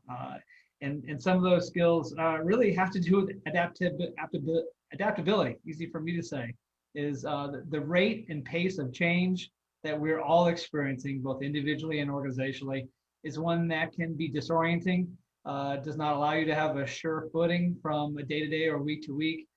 But if we can persist and if we can identify those skills and speak to those skills, perhaps there is an opportunity for individuals and employers to look at the available talent in the community in which they serve and perhaps find some new individuals that they did not notice before as well. So I'll also second Monica's acknowledgement that perhaps this is a great time to start a business as well. If you have the experience and you need some additional skills or perhaps some technical support, our community can provide that technical support for you to launch your own business. And nothing like being your own boss and relying upon your own skills and your own motivations and drives and desires to make something happen for yourself or your family or your community as well. You know, it stands to reason that I think we're all singing from the same songbook here, where the sectors that are doing well, the skills that are needed, and opportunities as well. So as a note of encouragement, take note of those transferable skills and find them and continue to invest in them over time. Yep. No question. Key success factor for any company is, you know, upskilling your existing folks to the extent that they can develop those new skills that you need, and then going out to the market to make sure that you can get them. And it's a tough balance, you know, of making sure that, you know, hey, people I've got, how can they grow, while then also not being shy to go out and get that talent that you need out in the marketplace that might be in short supply in your organization. So thanks for those comments. And I agree 100% too. Great time to start a business. Anytime that you've got crisis comes opportunity. And certainly we're starting to see that. And there are plenty of signs of new business formation really starting to tick up. So we're going to conclude today. I would just want to go around the horn, and we'll go in the same order that each of you guys spoke. And anything that you'd like for folks to take away from today. You know, we are here at the Latino Prosperity Conference. So let's end on an upbeat message, something that you know, you're seeing in the data or the opportunities that you're seeing out in the marketplace that should make folks feel encouraged that we can come through this pandemic stronger than ever as a nation. Alex, why don't we start with you? Of course. I love this question because I really feel like it's proper for the moment we're in. You know, we're experiencing an environment that, you know, certainly not in my lifetime has ever been experienced. And that's a pandemic, a crisis that has, you know, really, I think, mixed up or remixed rather how we are approaching our economy and how we're thinking about our economy and what does a safety net look like for folks who may have been pushed out of work and opportunity. We've seen some really incredible things happen this year. I mean, you know, millions of people woke up, you know, and overnight to a stimulus check in their account overnight and other forms of economic support. Granted, you know, it fell short because it missed a lot of folks because you couldn't file as an ITIN filer, for example, to get those payments. So there's some shortcomings, but that is an example of how what this crisis, and I love the way you put it, breeds opportunity. And it's really an opportunity, at least for us, and now we're thinking about it from a systems approach, to reimagine how these systems work so that they can fulfill the needs of all of the folks that we're, you know, on this call and discussing today in terms of helping folks achieve prosperity. So I leave, you know, folks who are listening in or watching this to think about, if you had a blank slate to make Georgia's economy work best for you, what would you put out there? What would you propose? And then fight like hell to make it happen, because this is the time or the window of opportunity to do that. Yeah, absolutely. And I think this period also has created so many conversations on equity and systemic racism and social justice. That's also really created a whole new lens for thinking about, you know, economic growth, and really even going all the way down to workforce development, I think, and ensuring that, you know, everybody can bring their best to the table with whatever they end up doing in their career. So Rob, let's go to you next. Something you'd like to leave the audience with. Absolutely. And I'd like to focus on the economy, in that we are fortunate that we have a diverse economy. The pandemic highlighted issues, as we talked about, in hospitality, food service, retail, in those areas. But we've talked about the other industries that are strong: manufacturing, transportation, distribution, logistics. Two that we didn't mention that are very strong in our area is information technology. So coding, computers, that's very strong. And when you look to the future, that's going to continue to grow. That also has, it's not very vulnerable to automation. So that's a great industry. And the other is healthcare. Healthcare is huge in Metro Atlanta. And what's interesting about healthcare is when COVID hit, we actually saw a reduction. We saw some layoffs because people weren't going out and doing those more elective healthcare activities, like going to the dentist or going to your doctor and having a checkup. That's coming back, and that's coming back quickly. And healthcare is also just a long-term, really viable industry to be in, and you can get a great career path by going into the healthcare sector. So we are very strong in healthcare, and we will continue to be strong in healthcare. One other positive I want to mention on is something Adam mentioned about skills. The other trend we are seeing, and I believe Kevin, you mentioned this as well, is in the past there was a strong reliance on degrees. What type of degree do you have? We're seeing more and more companies and other employers looking at what are your skills, what are your credentials, what are those in-demand skills, and less on the degree. That opens up a lot of opportunity to our job seekers who may not be able to go to a four-year college, but can go to a technical college, can go to a private training program, go to one of the workforce boards and get a credential. And there's just a wide variety of credentials out there, and we're able to work with many organizations to find out what are those in-demand skills and those credentials that are being requested, and then design programs around those. So I think that is a very positive trend, is looking at that credential. And then finally, the last point I wanted to make is also on equity that Alex and you also mentioned. We're able to step back and make sure that the programs and services are more equitably available and distributed around the entire region, both geographic and based on race and many other factors, to make sure that we have equitable distribution and equitable access to the workforce development system. Yeah, great points, Rob. Thank you for adding those. Monica, something that you would leave us with? Sure. I would like to send this message also to our community, our Latinos. Tell them that take this as an opportunity. I mean, we have been in a hardship before. This is not the only time we have been in a hardship. So take this as an opportunity, use your credential, learn the language, go there, because bilingual people is required. So you just have to go and learn the language. Basic skills, but you can use your credential for your country and go and take trainings that help you to find a better job. So this is the opportunity. Look, that has an opportunity. And also this is a call for the community, public, private, and social work sectors. So we can work together to help really the Latinos to restore all this disruption. Yeah, so well said. Thank you, Monica. And that's great advice for folks that are looking to make that career change or upskill into a new position.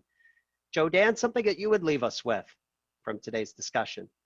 Well, everybody else has certainly covered the book completely well, but I do want to just say I agree with Monica 100%. If you've ever thought about trying something that you haven't done now's the time. The services are there for you. If you need language skills, you can get language skills. If you want to open your own business, there are programs at the technical colleges and entrepreneurship and how to do that. And as Adam said, there are services that can help you do that. If you just think about the things that you like and then do that. And then the only other thing I'd like to say is that as I was growing up, I remember hearing all the stories from my parents and aunts and uncles about how they survived the Great Depression of the 1930s and followed on by the World War II and got through all of that. Our kids are several years downstream we'll be talking about how we did that through this pandemic. And that's exactly what will happen. We will get through this. And I think we'll probably be stronger at the other side because people will physically try to do new things, and then all the services are there to help them out to do it. Between the local workforce boards and the technical colleges, if you're not sure what you want to do, come to us. We can help you find that right choice that's good for you, that's good for your community, and is a good career path. Yeah, great points. I think it's time for me to look at taking a Python coding class, get me a little more office cred around here too, and hopefully figure out other ways to add value here at Gas South. Adam, I have seriously thought about doing that, so I'm going to take that as a challenge. Joe Dan, how about you, Adam? Finish us out. Yeah, I'll join the chorus of my colleagues on two fronts. Whether you're an individual or you employ individuals, access the workforce development system. The folks that you see here, we are friends and colleagues, and we are actively working on it, improving it, to Alex's point, at the local and the regional level. It's not perfect, but we're working hard to make it as best as it can be for you as an individual, for you as an employer as well. And then the second refrain will be persist. Don't give up. Don't ever give up. And we want you to succeed. We're here to help you succeed. So thankful for this opportunity to get that message across. Wow, now that finishes us off as well as anything could. Thank you, Adam. So I want to thank all of our panelists on behalf of the sponsors of this great event, the Latin American Association and the Georgia Hispanic Chamber of Commerce. Thank you for being here today. I hope those of you that are viewing it, our broadcast today, learned a little something and had some good takeaways. Let's keep working hard to really enhance the prosperity of our entire region and for all the people that live in Metro Atlanta. Thanks so much for being with us, and we'll see you again soon.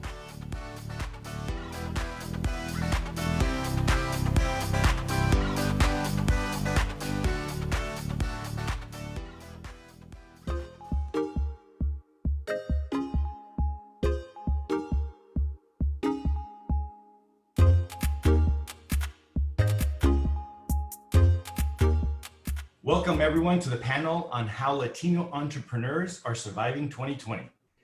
I have the honor of moderating this panel. We've lined up some great speakers for you today. I've been asked to introduce myself. Sometimes I find it a little awkward, but here we go, right? My name is Albert Assad. I'm a second generation Mexican-American born in Los Angeles. I run my own management consulting company, which I started back in 2015, based out of here, Atlanta, Georgia. With 23 years of experience, I've worked with over 220 business owners, primarily across the US, Latin America, and in different types of industries, 32 different industries, financial institutions, technology companies, construction companies, etc. Now, I have several master's degrees and certifications for universities in Europe, Latin America, and the US. I've lived in 6 countries, love to travel, enjoy food, like probably most of you. And I've participated on the board of several nonprofit organizations. I really like giving back and helping people a lot. I think, like most of you, 2020 has been a unique year for me, to say the least, right? I'm sure you've seen those memes that talk about 2020. I like one where there's a guy that's driving down the road in an open field and he sees a cow flying across the horizon. His eyes open up and he sees it and he's like, what the? And then he stops and he focuses back on the road and he says to himself, never mind, I forgot it's 2020. It is a crazy time, right? It is a very, very interesting time for a lot of businesses. And I'm sure that many of you have the same perspective regarding this year, regarding 2020. Just when you thought everything was over, new things keep popping up, right? I looked at, the New York Times, and it indicates that about 20% of businesses will temporarily or permanently close.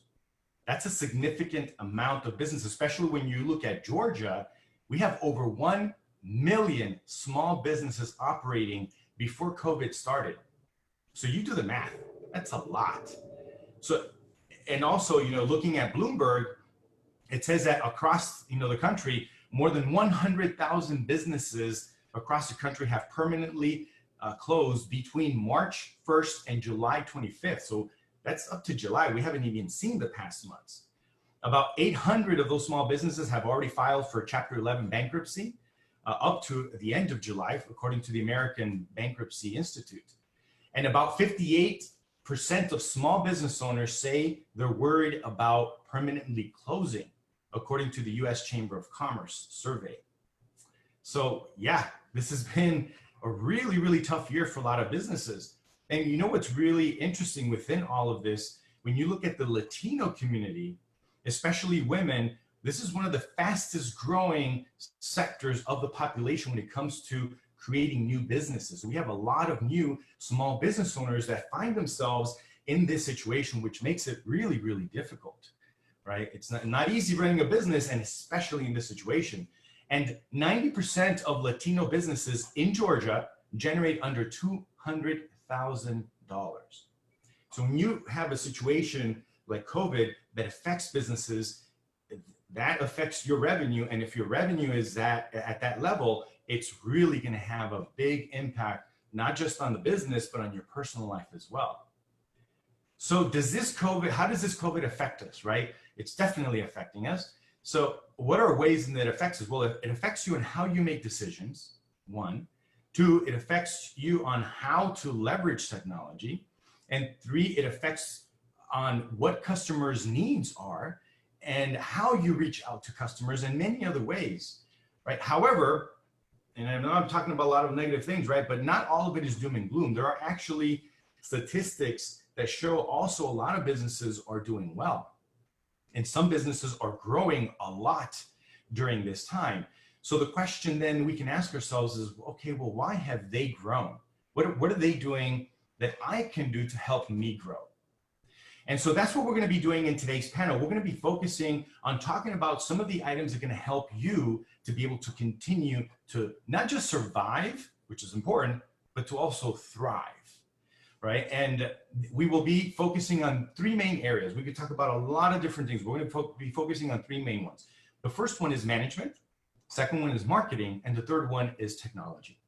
So why management? Management because you need to be able to make the decisions to change, but more importantly, you need to have the will to change and put your money where your mouth is and to take smart risks in order to continue to grow your business. Marketing, because as we all know, we need to better understand what are the changing factors in our customers during this post-COVID crisis, not just during the actual crisis itself. And lastly, technology, because it's key for greater efficiencies. It's key for staying in touch with your market and watching out for hacking, which has increased significantly, right? Over 400% during this time. So to this end, we have three exceptional panelists today that will share with us their wisdom addressing these points that I've talked about. So how Latino entrepreneurs are surviving 2020. First, we have Daniel Acosta, CEO of Quickly Media. He's an experienced CEO with a demonstrated history of working in marketing and advertising throughout small and medium-sized businesses. Daniel, although he's very young, is very well experienced and very skilled in social media, advertising, lead generation, customer service, corporate branding, and conversion strategies. He's also a strong entrepreneurship professional, graduated from Kennesaw State University at Michael J. Collins College of Business. So Daniel, thank you so much for making the time and being here with us.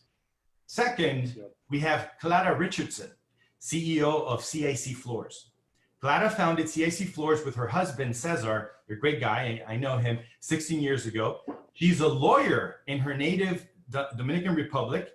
Then Clara immigrated to the United States to earn a postgraduate degree in music management at Georgia State University because, you know, being a lawyer was just so easy. She just got bored. In 2004, Clara married Cesar, which was the best decision he ever made, right, Clara? And started CIC Floors, a one-stop shop offering quality production, flooring products, and professional installation. Clara has served in many leadership roles in the Atlanta community, as well as board member of CID Gateway 85, Clara worked with the international community promoting diversity at Georgia State University, Woodruff Arts Center, and the Grammy Professional Development Panel. CIC Florida has many notable awards, among them 2019 Gwinnett Chamber of Commerce Minority Owned Small Business Award, winner also of the Georgia Hispanic Construction Association 2016 Residential Business of the Year. And in 2018, CIC Floors obtained the exclusivity of Versace Tile, Idless Wood, and Technographica Wallpaper. Those are just some. There's many more. It's a whole page. Can't read them all today, but a lot of great things. Thank you, Clara, for joining us as well. Thank you, Albert. And our third panelist is Tanya Allen, CEO of IT Gresa. Originally from Venezuela, she worked in PDVSA, the oil company in Venezuela, as an IT professional, a network administrator, and a project leader. During her tenure, her team updated the company's network infrastructure in buildings around all of the Venezuelan capital.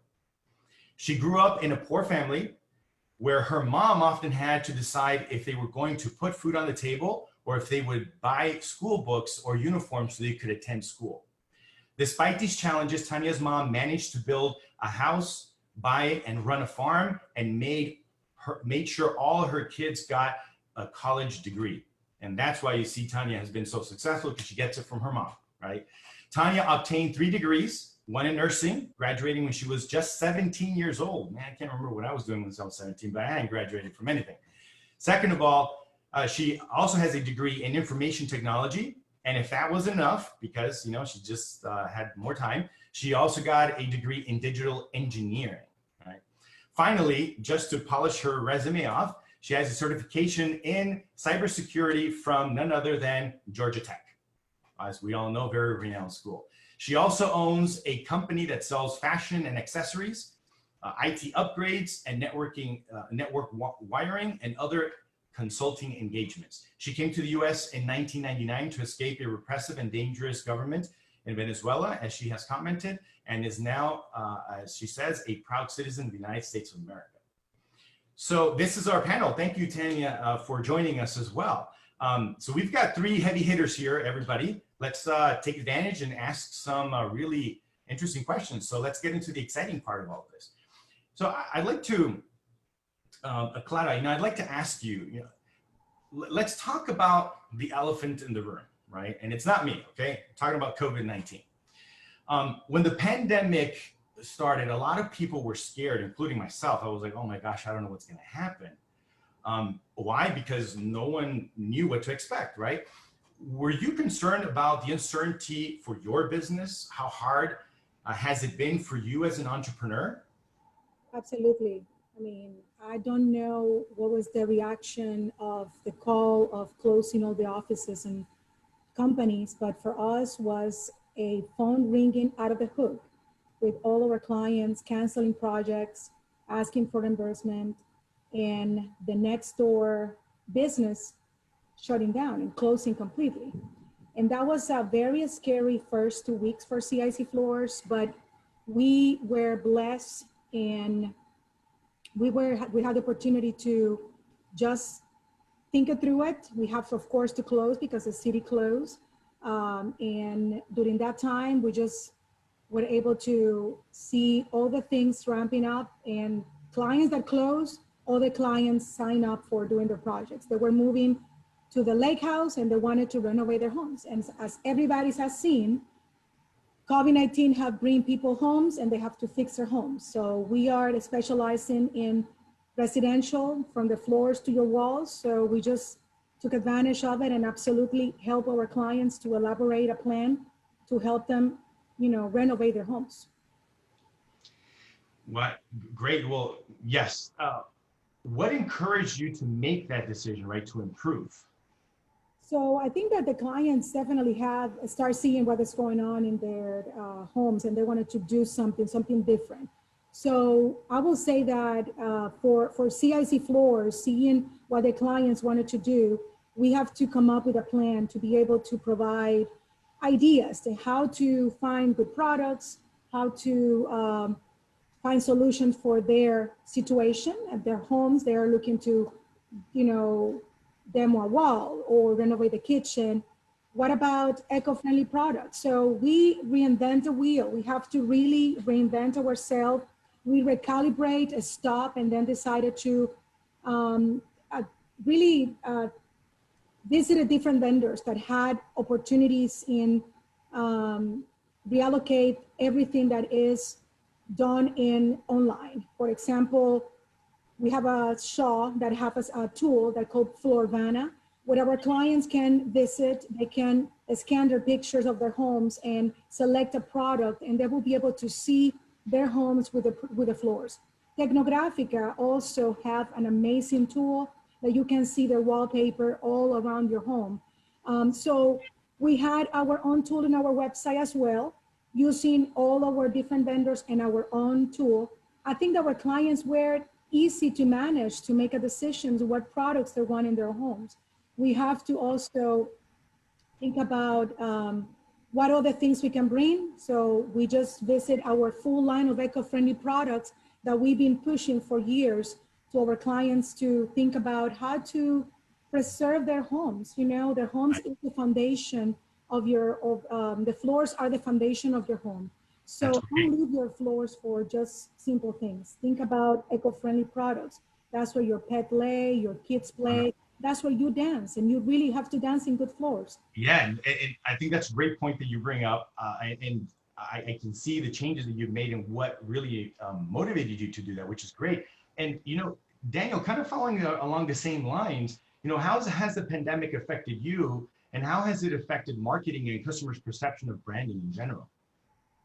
Well, you know, branding and marketing for me is two different things. I always call it phase one and phase two, and it's the easiest way that I can explain it. Phase one, it's an ongoing phase, and phase two as well, but you cannot go into two if you haven't finished the first. And the first one is, it's branding. It's where, you know, you're making sure that your company looks good, either if it's print or digital. And this is important, specifically right now in these times, because if you don't have a strong image online, then you are going to struggle with your competition. A lot of the people nowadays, you know, they're cutting the time. They're not going to go to your brick and mortar. They're going to first check out your website. They're going to check out your Facebook, your Instagram. And if you're not documenting on a daily basis what you're actually doing in your business, putting that online, then they're not going to believe it, and they're not going to see the true you or the real face of your business. That was really important. And I've been preaching this for like 6 years, man. Like, I've been really at it. Every meeting that I go into, every client that I talk to, this is like my motto, and I've always done it this way. And this pandemic, what it did to me specifically was just reassure me that what I was doing was the correct way, and that all the advice that I give my clients, and clients that didn't even hire me, but at least I got to sit down in front of them, it's that advice that it's really marking a difference now. Because if you started it 4 or 5 years ago, then now you probably could have avoided the pandemic. Now it's not like the last straw. It's not the end of the world, because you can still jump into it. And that's when marketing comes in. And that's where, for example, one of our top services has helped out a lot of our clients, and is lead generation. Lead generation is saved many construction companies that I work with. For example, I have many roofers. I have people who do floorings. Like, I'm smaller than Clara, but you know, they are putting on floors and things like that. And they don't have the ability to go and do an estimate.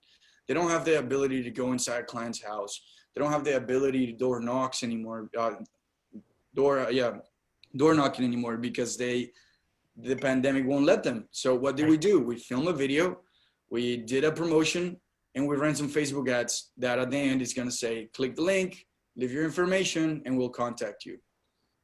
Yeah. We've actually not only provided the lead, but helped them systemize their whole sales process, in the sense of, once they get the lead, they're going to request a video of what they need to do in order for them not to actually be face-to-face with the client.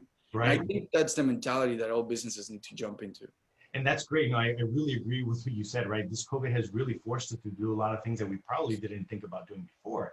And so, Tanya, I'd like to ask you, right, because same thing as Daniel was just talking about regarding marketing and branding, Same thing with technology. A lot of businesses have known that they need to use technology to improve, but nobody really took it very seriously, right? They just kind of, yeah, I'll get to it somewhere down the road. But now with all this going on, it's like you have to, right? You have to use technology. So how important do you really think it is for business owners to leverage technology to grow their business? And if so, why? Well, it is very important. And the reason is because if we don't evolve and adapt, we may end up being the next Tower Records or Border Books, as easy as that. So a shift to technology is now survival for most of our businesses. And you know, you talked earlier about the K-shaped recovery, where companies who have adopted technology and are digital are doing really well, where those that haven't and they're still doing the same thing, very sadly, they are not doing as well. So we have winners and we have losers. So, and the reason is because, like we have mentioned, we have tools that already existed before COVID, where we're using it, but not as much as we in demand that as we're using it right now. And specifically the collaboration tools, where you don't really need to go to the office. The employees don't need to go to the offices anymore because they can, you know, use a collaboration tool to meet, to do teaming, and to be adaptive, to be innovative, and also be resilient. So yes, we need to know how to adapt, and we need to know how to evolve. And if we are not there yet, then we need to get trained. Yes. Or train or business owners how to be adaptive and eventually evolve. I love what you're saying, Tanya, because it's true, right? We really need to rethink things a lot.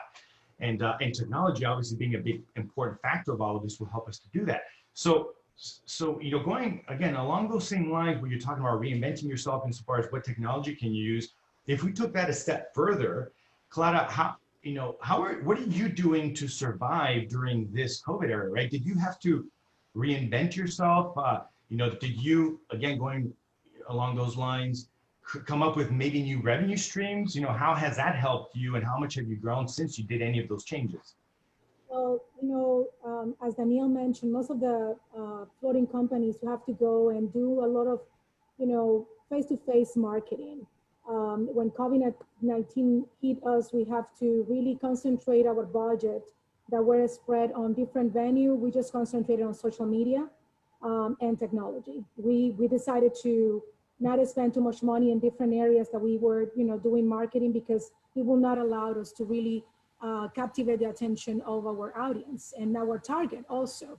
So we are doing a lot of social media, and like I say, all the tools that we're using right now, all the online tools that we have on our website and also on our vendors' website that the clients can access to look at our products directly and see on their homes are super important. I think we definitely have to be open to technology during this time, because that's what the people are asking for.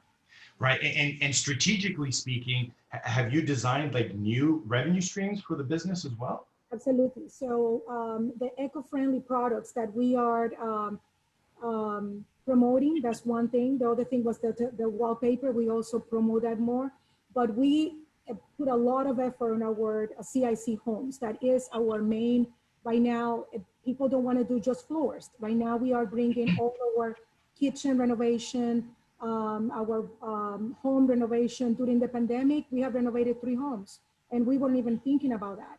And yes, it's more revenue for us, but it was also a good opportunity for a client to have one vendor that can provide everything at the same time. Right.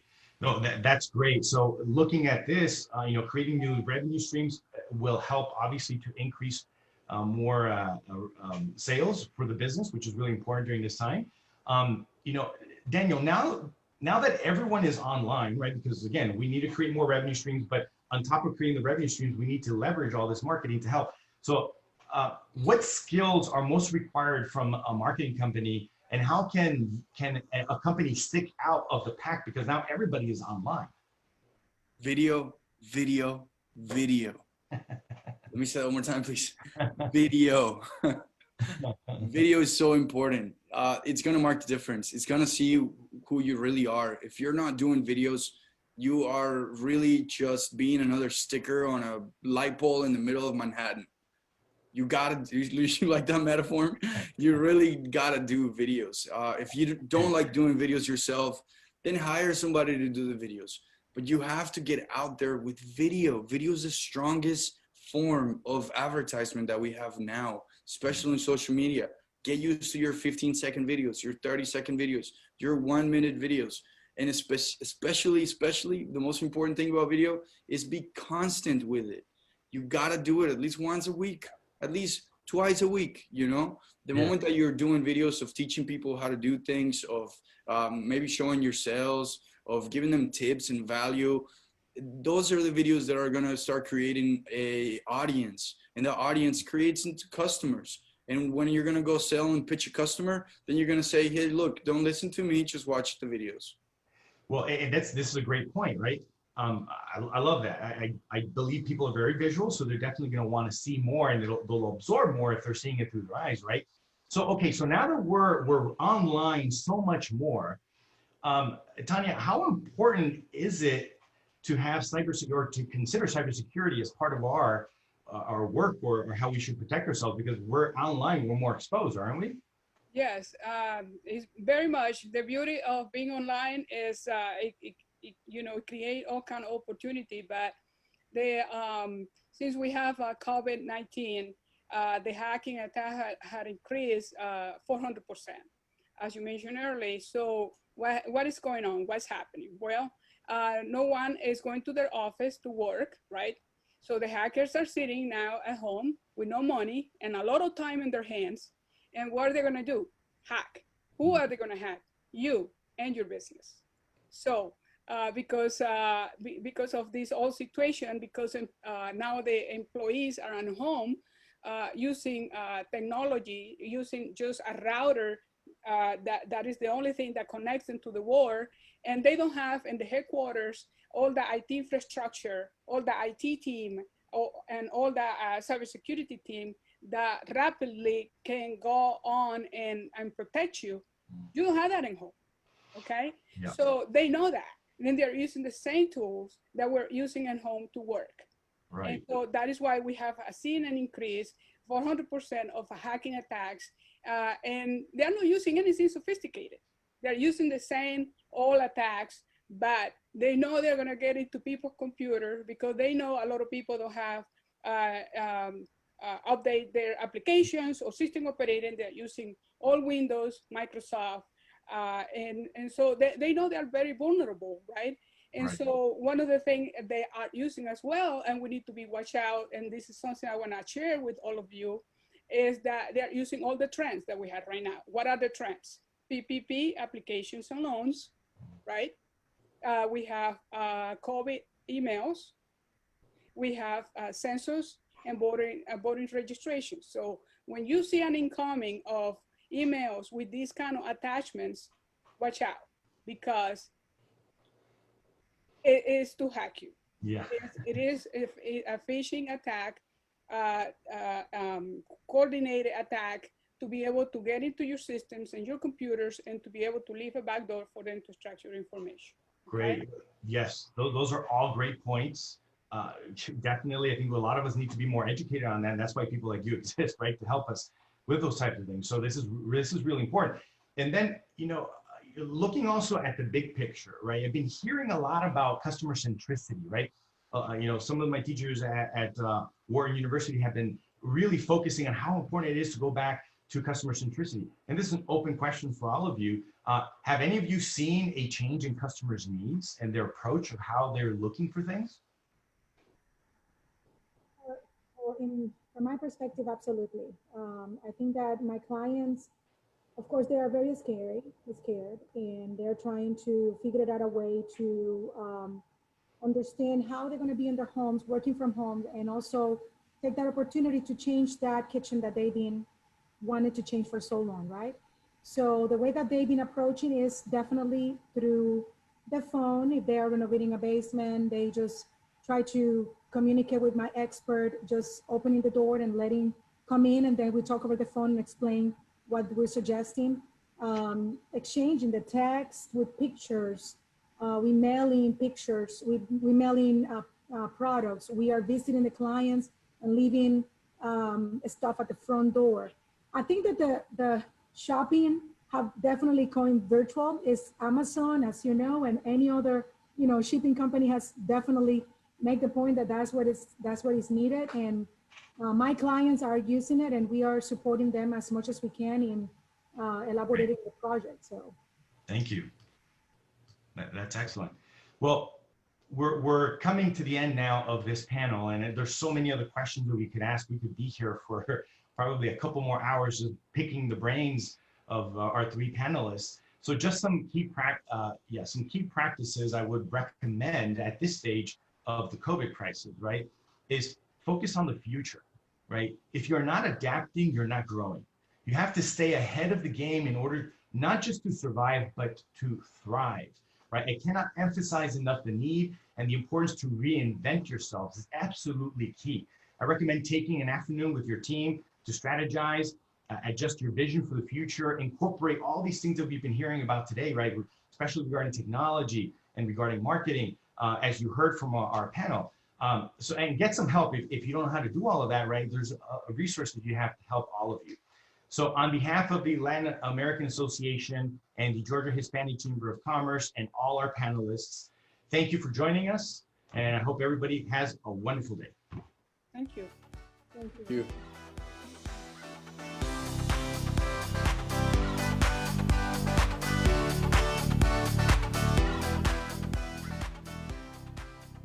Bienvenidos a nuestra conversación política. Welcome to our political conversation. This year, Georgia voters will elect 2 U.S. senators.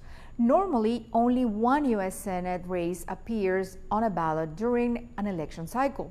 This time, however, voters are presented with a unique situation. The regular election for U.S. Senate features incumbent Republican Senator David Perdue going up against Democratic challenger Jon Ossoff. It's important to mention that Senator Perdue is at the conclusion of his first term. The other U.S. Senate seat for the state will also be up for grabs in a special election. Georgia's former senior U.S. Senator Johnny Isakson retired at the end of 2019, well before the end of his term. Businesswoman Kelly Loeffler was appointed by Georgia Governor Brian Kemp to serve until voters could participate in a special election to serve until the conclusion of Isakson's term in 2022. The race for that seat will be what's called a jungle primary, which means that it is an all-comers race, allowing multiple people from a single party to participate in the election. In order to win the seat outright, a candidate would need to receive 50% plus 1 vote in the November election. If no single candidate meets that threshold, the top 2 vote-getters will face each other in a runoff election. In addition to Loeffler, other prominent candidates running for the office include Republican Congressman Doug Collins, who represents Georgia's 9th district, and the Reverend Raphael Warnock, pastor of Atlanta's historic Ebenezer Baptist Church, a popular Democratic candidate. I must disclose that my one-on-one conversations with the candidates are being taped the day it was announced that President Donald Trump tested positive for COVID-19, and we cannot foresee what the current events might be the day you are watching these interviews. I will keep the topics focused on issues that are important to Latinos in Georgia. Here is my first interview.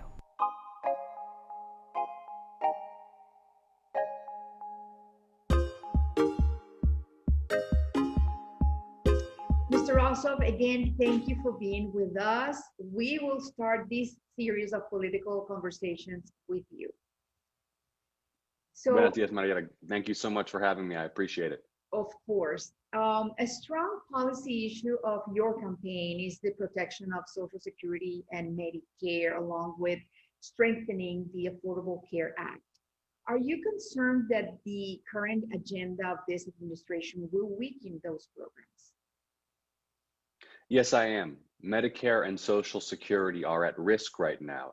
Our country made a commitment almost a century ago that we would not allow our seniors to go destitute or homeless or without health care. And these are programs that seniors have paid into and invested in throughout their entire lives. In the Senate, I will work to strengthen and protect Medicare and Social Security, as well as to protect the Affordable Care Act and its protections for people with pre-existing conditions like cancer, diabetes, and heart disease, protections that my opponent, Senator David Perdue, has voted to repeal.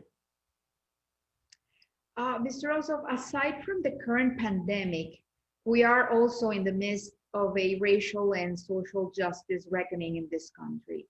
How your support of criminal justice reform will benefit Latinos in our state?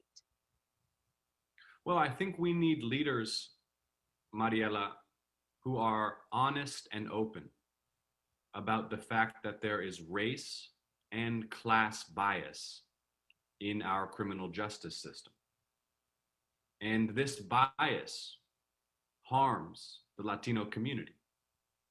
We need equal justice and equal protection under the law.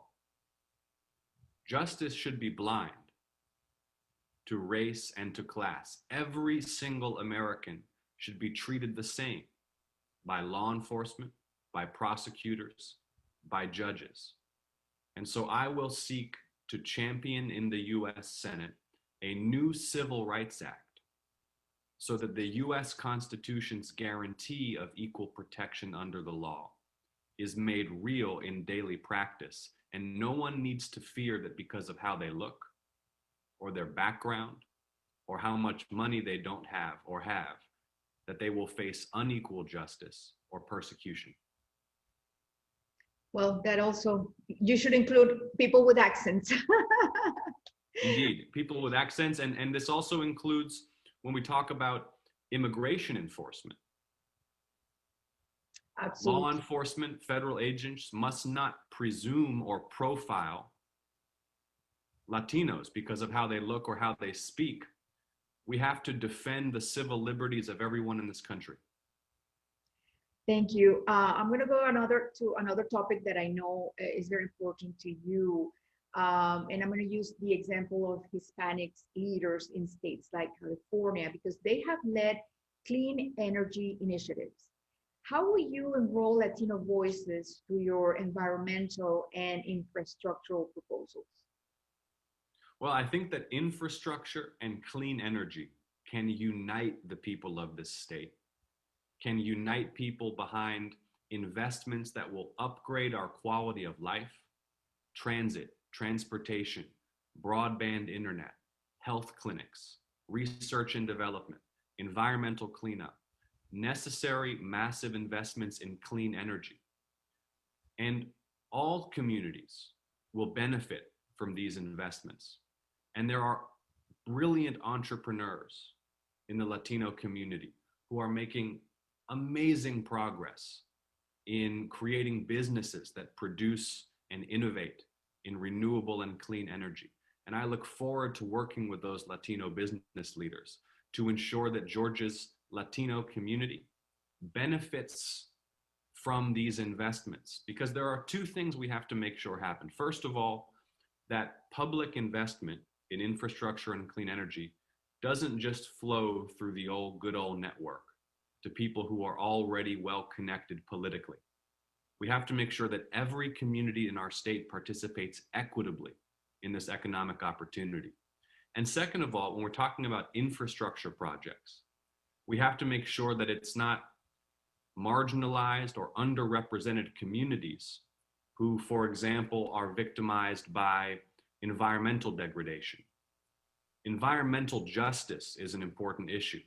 And too often it's those who lack power and lack a voice or lack representation who bear the brunt of pollution or toxic contamination, or even just unsightly infrastructure projects that may reduce the quality of life in the community. Yes, you are absolutely correct. Let's go now to the topic of taxes. According to the publication Kiplinger, in Georgia, we have high sale taxes and moderate property taxes. And we are a long way from being named a tax-friendly state. What is your plan to lower taxes for small businesses and also for working families, a topic that is very, very important to people in our community? Absolutely. I want to lower taxes for working families and small businesses. Mr. Ossoff, my last question is going to be the same for all candidates. Why should Latinos choose you in this election? My mother came to America as an immigrant when she was 23 years old because she believed in this country.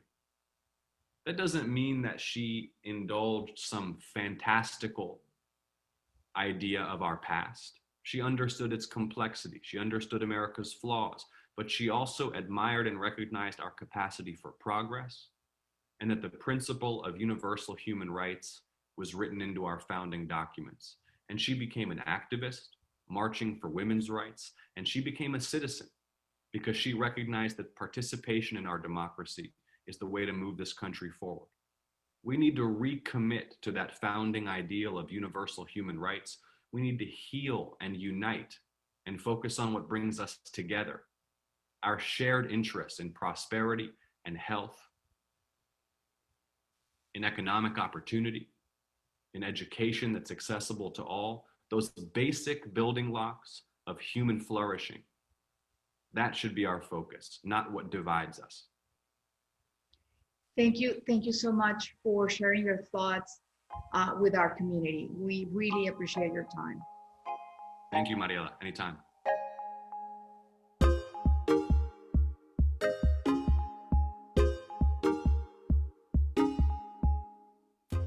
Thank you, Congressman Collins, for joining us. You are our second guest on this portion of the conference. Thank you.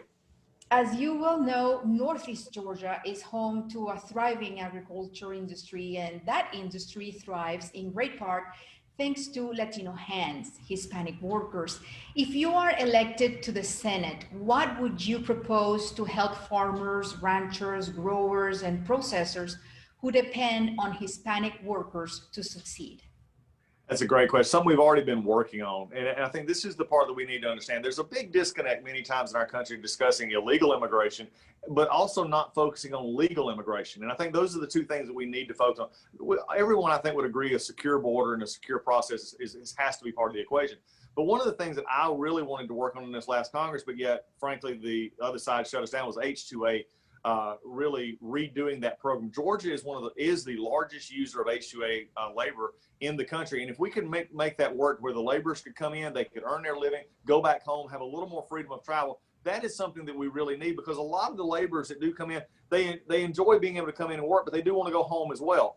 And so I think we've got to make sure that we keep that up. And H-1B, there's other issues here. So for me, it's about providing the proper labor force that we need, also providing a way that there can be much more flexibility, not only for the farmer, but for the worker as well. So the worker is protected, but the farmer also has the labor that they need. We need to continue to focus on that and not just simply get stuck on one or the other. And I think that's the best part that we've seen so far. In our poultry industry up here, especially our processors, but my friends down in South Georgia with row crops and others need that help as well. Thank you. In your opinion, America boasts one of the most generous legal immigration systems, as you were mentioning before. What would change with you in the Senate to enact a smarter and more efficient immigration system?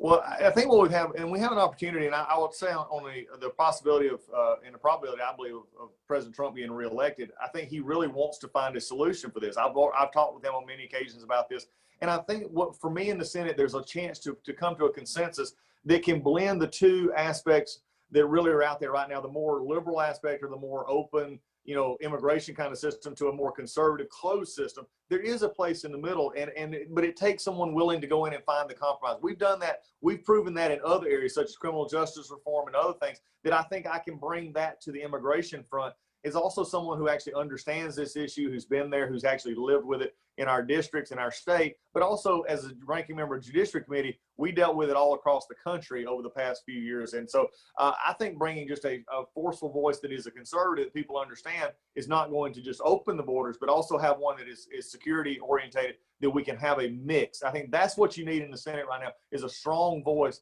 to actually find the compromise needed, that we can find a solution to our immigration system. I know that's what the president wants, and that's what I want as well.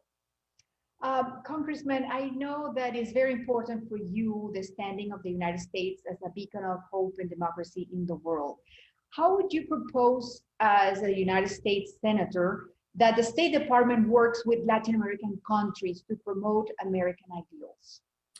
That's a great question, because I think it's actually the thing that we miss so many times. Sometimes our relationships, we forget that helping countries, and especially our Latin American countries and others, if they had help and assistance in making sure that they are able to not only work with their economies, work with their jobs, it is actually a balancing out effect so that they can grow. A healthy Latin America is a healthy Americas. And I think that's something that we need to have. And the State Department can help that by programs, that help businesses, how we can open up our markets. Trade is a huge issue there, and especially from an agricultural perspective. So I think the State Department can lead the way in not only being the beacon of the American ideals, but also helping incorporate the ideals of Latin America into the policies and goals, so that we have a shared vision and not one that seems to be, antithesis of each other. Thank you. In the midst of this pandemic, for all of Georgians, healthcare is at top of their concerns. What would you do to improve our healthcare system if you are elected? Well, one of the best things that we can do right now, and it's actually pushed us this way, but it may sound a little different at first. One of the healthcare systems too is our rural areas, and especially we've already been talking about agricultural workers. We've been talking about the farms, which could be many miles away from the local healthcare facilities. Is this issue of broadband and telemedicine, being able to connect our communities, even for those who may not want to go into a hospital or a doctor's office, they can have that access through telehealth. But it's going to have to start with a strong broadband commitment, a strong rural healthcare commitment. To do so, we also got to make it where we have insurance options that are more affordable and also, frankly, competitive. We can't. One of the problems that we have now is no matter what was said about Obamacare, what it did do, the actual fact is it reduced the number of options for small businesses, from farms to small business owners across the spectrum. We've got to be able to have more competition out there so that prices are lower, that you or I could take the plan that we want to model and we pay for, instead of being forced upon us in a situation in which forces insurers out, and frankly though also forces doctors out. That's something that's not often talked about. We've got to have plans in healthcare that involves our doctors, instead of them opting out of these plans, so that nobody, that it doesn't matter if you have them or not, they need to be willingly partnered in this as well. I'm going to go back to what you said at the beginning, the access to broadband, because we know that you are very invested in this, and you have recognized it as a prerequisite for economic growth in this country. How would you work with technology companies to bring the latest technology to rural and underserved communities? Oh, great question. Thank you for that, because this is the next generation questions. We've got to ask these questions now. And we have worked with our broadband. I've had to struggle, frankly, with a company up here in Northeast Georgia, Windstream, and it frankly was not serving as they needed to be. And it sort of got us involved. Most of these companies, they need to compete, and we understand that. But the Connect America funds are designed to expand broadband, to expand access, not compete with each other. So we put in bills that actually have made the restrictions on the Connect America funds more prominent, basically also giving the chance that other companies could get money off of the Connect America funds before the other monies were expended. We've also been looking at the Gigabyte Opportunity Act, which actually allows states like Georgia to partner with localities and say, in these areas, we're going to have an opportunity zone sort of for Gigabyte opportunity for companies to come in and invest the backbone materials for tax credits and incentives, so that then they can use any technology out there to provide the gigabytes that needed for service. So they could use point to point, they could use wireless, they could use even the white space right now unused on the UHF cycle, anything that needs to happen. And we've seen some really good results up here with smaller companies who have now taken over the broadband services for some of our local governments because the local governments were so frustrated with the lack of service that they were getting. So we've seen some success. We know how to do this. State of Georgia's worked on this with the EMCs and others. We just got to provide everything on the table, because just like in the 20s and 30s when it was determined electricity needed to be run to everywhere that's possible, broadband is now developed into a sense where I believe we have to provide access. It can't be provided for free, but it's got to have access, affordable access from the big cities all the way out to the country. Very good. Congressman, this is my last question. It has been the same for all the candidates interviewed today. What should Latinos choose you in this election? Because I believe in them. I believe in our whole state. I believe in a population that needs to be more than just a slogan of one Georgia. I think we need all of our backgrounds and groups to come together, because we have a great state. We have a conservative state that is actually growth and opportunity. We need to acknowledge our differences. We need to find ways to help, as we've already talked about immigration issues and how we expand our business. But we've also got to talk about educational opportunities. We also have to talk about is broadband. But for me, it goes back to a simple premise in my life that I believe that everyone is precious in God's sight. I believe that for anybody to look at us, it says I'm going to have their best interests at heart, just like I've always had in Congress, and I want to continue to do so for them as a senator. Thank you so much for sharing your thoughts with our audience. Thank you so much for having me.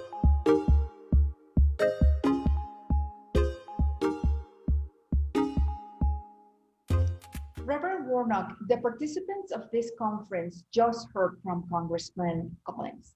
My first question to you is, how would you ensure that the voices of the Latino electorate in Georgia will be taken into consideration if you are elected to represent us in the Senate? Thank you so very much, and it's wonderful to be here with you today. Let me say that my whole career has been focused on giving a voice to the voiceless, and to make sure that all of us are able to participate in this wonderful and noble experiment in representative democracy. I think a good indication of what someone will do once in office is what they were doing prior to running. And I've been registering voters all across this state. I was chairman of the New Georgia Project. We've registered some 400,000 voters across this state, mainly people of color, Black voters, Latinx voters, members of the AAPI community, students and women. And we've seen the absolute impact of that on elections in Georgia. And the reason why I'm so focused on that is because you know, the electorate impacts the shape and the character of public policy. If some people are outside of that discussion, certain things don't get done and they don't even become a part of the conversation. And so I've been absolutely committed to a diverse electorate so that we have the kind of public policy that serves us all well in the areas of healthcare, education, immigration, voting rights, a whole range of concerns. And we're going to be talking about that. We know that one of the top pillars of your platform is healthcare. And as you are well aware, people of color, especially Black and Latino Americans, have been disproportionately affected by COVID-19. How important to you is to protect and improve the Affordable Care Act? Oh, I've been a strong advocate of healthcare for years. I believe that healthcare is a human right. And it is certainly something the wealthiest nation in the world can and should provide for all of its citizens. And so when we were trying to get the Affordable Care Act passed years ago, I was preaching about it from my pulpit. After all, I preach in memory of one who spent much of his ministry healing the sick. And so I believe in healthcare. And when Georgia refused to expand Medicaid in this state, I was standing up in the governor's office by sitting down. I had a demonstration there. I remember holding a sign with a quote from Dr. King that said, of all the injustices, inequality in healthcare is the most shocking and the most inhumane. And so I've literally gotten arrested fighting for people in the Medicaid gap. At that time, there were 400,000 Georgians in the Medicaid gap. Now we have over 500,000 Georgians in the Medicaid gap. And our rural hospitals are closing, in part because we're not expanding Medicaid in this state. As a U.S. Senator, I plan to make it even easier than it is right now for Georgia to do the right thing and push us all closer towards universal health care. Reverend, at the beginning, you mentioned a part of my next question. You said, you talked about voting access and voting rights. That is also an important topic for our community. And what is your message to Latino registered voters who have never participated in the electoral process because they are disenchanted with the process, or maybe they feel intimidated? Sure. Well, I think that the vote, as John Lewis, my church member, used to say, is almost sacred, is how he described it. I think that a vote is a prayer. It's a kind of prayer for the kind of world that we want to live in. And it is a way of praying with your feet. And so I want to encourage everybody to exercise your power. The folks who engage in voter suppression do so in order to demoralize certain parts of the electorate and to have people become so discouraged that they say, why bother at all? But we've seen over and over again in this state that when we stand up, when we use our voices, there is an impact in public policy. Georgia is literally changing before our very eyes. I submit that we're not a battleground state, we're the battleground state. My friend Stacey Abrams ran for governor in this state in 2018. I know folks say, well, she didn't quite make it. Well, think about this. She lost by less than 55,000 votes out of 4 million. And this really is a result of the longstanding work that civil rights groups and other groups have been doing for years, registering people of color in this state. She lost by less than 55,000 votes. The good news is that since 2018, we've registered 800,000 new voters in the state of Georgia. 49% of them are people of color, and 45% of them are under 30. We have already a winning coalition. We have the kind of electorate that we need. It is diverse, it is forward-looking, it is inclusive. And if we stand up together, we win. We outperformed Republicans during the June 9th primary in spite of the voter suppression. There were long lines. The good news is that folks pushed through, kept the faith, exercised their vote, and we outperformed them by every measure. People who believe in their message don't engage in voter suppression. And so increasingly, we're seeing politicians who are concerned about the electorate. And so rather than have the people pick their elected officials, the elected officials are trying to pick their voters. And so we have to push hard against this. There's nothing more important. And when we stand up, we win. We're well positioned to flip this state. I'm deeply hopeful, and that's why I'm running for the U.S. Senate. Reverend, the subject of this conference is the Latino prosperity. What would you do to advance economic opportunities for Latino workers in our state? You know, someone who grew up down in South Georgia and Savannah, Georgia, in public housing, and a dad who was a hard worker. My dad used to haul old junk cars and pull them on the back of a rig that he designed the mechanisms himself. And he'd take them down to the steel yard, and that's how he took care of his family. And he poured into me a deep regard and appreciation for hard work and the dignity of working with your hands. And too often in our country, there's a way in which workers are devalued and their contributions are diminished. And so you will have in me as a United States Senator, somebody who is very concerned that workers increasingly in our country are not sharing in the prosperity that they are creating.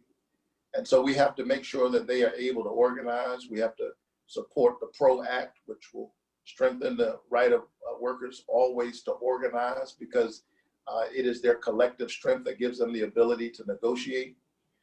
We need a livable wage. Dr. King's last great stand in Memphis was for workers. He went to Memphis in order to defend garbage collectors, people who are often ignored and are invisible. But imagine what would life be like without the folks who recycle and pick up the trash and make sure that we're all able to live our lives with a sense of dignity and decency. Dr. King died fighting for workers. The sad news is that the minimum wage in 1968 had more purchasing power than the minimum wage in 2020. We're seeing an increasing gap in wealth inequality, and that's because we have in Washington the best senators and congresspersons that money can buy. And you have my promise that I will be unbought, as Shirley Chisholm used to say, and unbossed. I'm there to work for the people, and I think the people of Georgia deserve an elected senator who's not so focused on the next election that he's not thinking about the next generation. That's what I've done all of these years, and that's what I'll do in the U.S. Senate. Reverend, what about education? The state of Georgia is currently ranked as one of the least educated. When we take into account the fastest growing demographic in our schools is Latino children, what do you propose to better our education? You know, I grew up in public housing, and I'm a product of the public school system. I believe that education is absolutely the cornerstone of democracy. I can't wait to get in the U.S. Senate to confirm a Secretary of Education who actually believes in education. I don't believe that a child's outcome should be determined by their parents' income. So when you look at me, you're looking at the product of good federal policy. You know, it was not easy for me to get to where I am. I'm first college graduate in my family. Out of 12 children, I'm number 11. And when I think about my own journey, I'm the product of Head Start, a federal program which gives poor children, preschoolers, the access that they need so that their brains can grow and develop at that time when we're learning and absorbing so much. When you look at me, you're looking at the product of a good public school education. And increasingly, we're seeing diminishing returns as our public school systems are being challenged by those who are not committed to that idea. And when you look at me, you're looking at the product of Pell Grants and low interest student loans so I could get a good college education.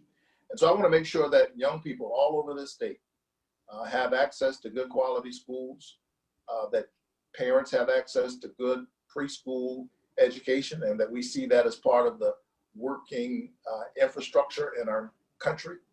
And I want to ensure that when young people graduate from college or from junior college or vocational school, that they're not so overloaded with debt that they are unable to dream and to fly. Student loans now exceed credit card debt in this country, and auto loans. That is a problem not just for those young people in Latinx communities and other communities all across this country. That is a drag on the American economy. We don't need our young people to have a mortgage before they have a mortgage. We need to have them come out of school with the freedom to fly and to imagine and to be entrepreneurs and contribute to a vibrant economy. Reverend, immigration reform is always a top issue for our community.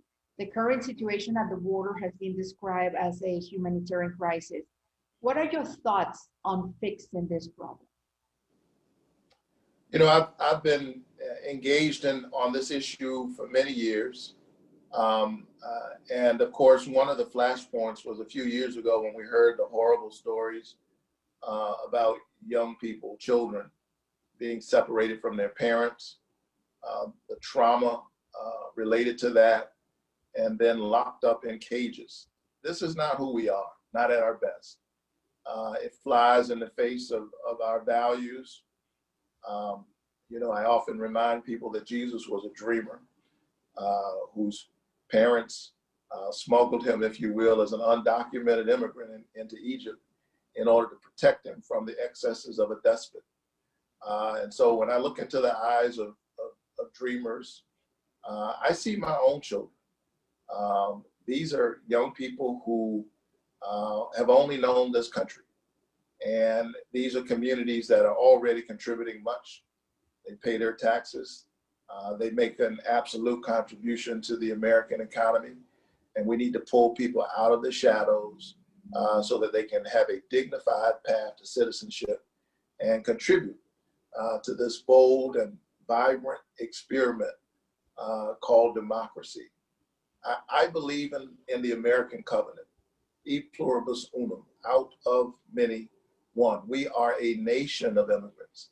And we've seen the ugly forces of bigotry and xenophobia rise up time and time again in this country, against Irish immigrants, against all kinds of immigrants. And once again, we got to remind ourselves of the covenant that we have with one another, push back against those in power who have no vision. And so they traffic in division. They do not know how to lead us, and so they're trying to divide us, convince us that our neighbors are the problem. Our neighbors are not our problem. And with a broad vision that embraces all of us, I think we create not only a more humane society, I think we will create a more prosperous economy. Thank you. And my last question is going to be the same for all the candidates talking to me today. Why should Latinos choose you in this election? Again, I think an indication of what someone will do in office is what they were doing before they were elected. My highest ambition really is service, and I've committed my life to it. I will stand up for ordinary people in Washington, D.C. I believe members of the Latinx community are wondering why no one in Washington is looking out for them. I assure you that when I get a private briefing about coronavirus or whatever is going on, and I have that privilege as a U.S. Senator, I won't be thinking about how to protect myself or my own assets. I'll be thinking about how to protect your family. And I'd be deeply honored to have that privilege. Thank you. Thank you again for sharing your thoughts, your ideas with our participants in our community. Thank you again, Reverend Warnock. Thank you very much.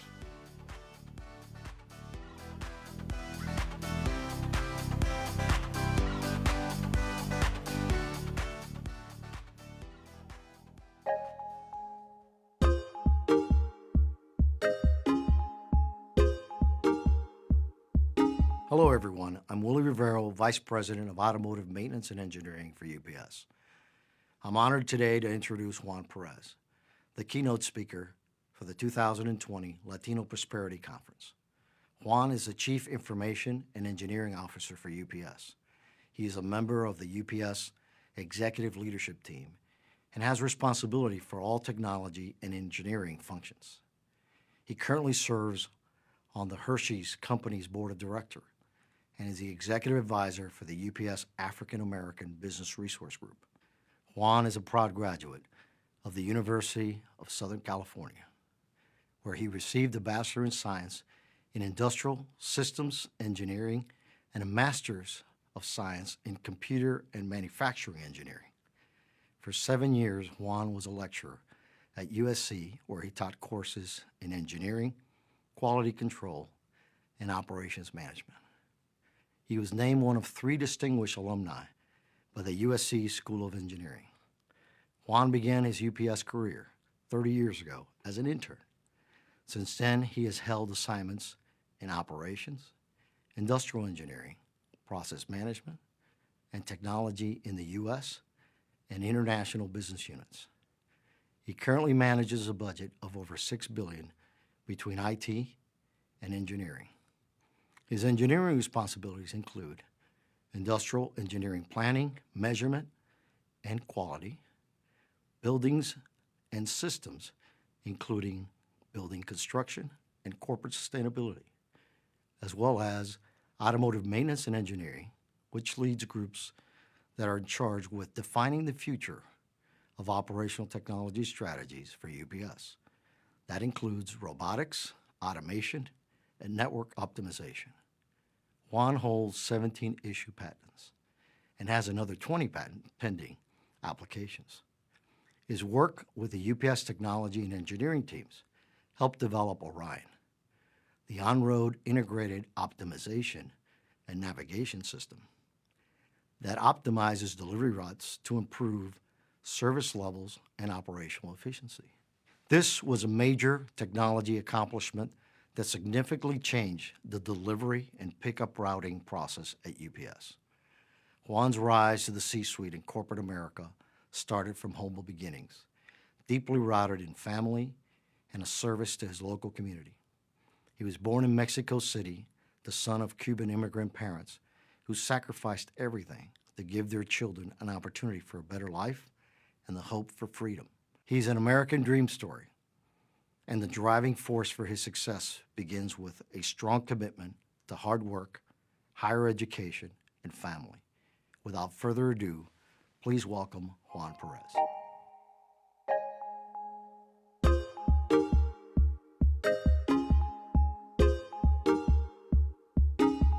Hello, everyone.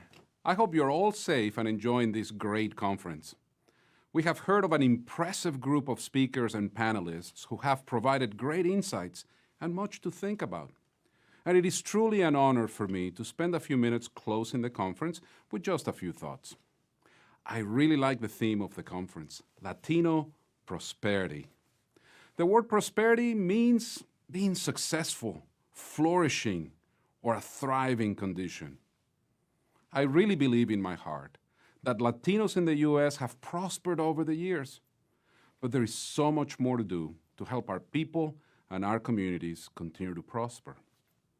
And our country's prosperity is dependent on the prosperity of Latinos, but actually is dependent on the prosperity of everyone. Sessions like this help us chart a course to continue to make progress.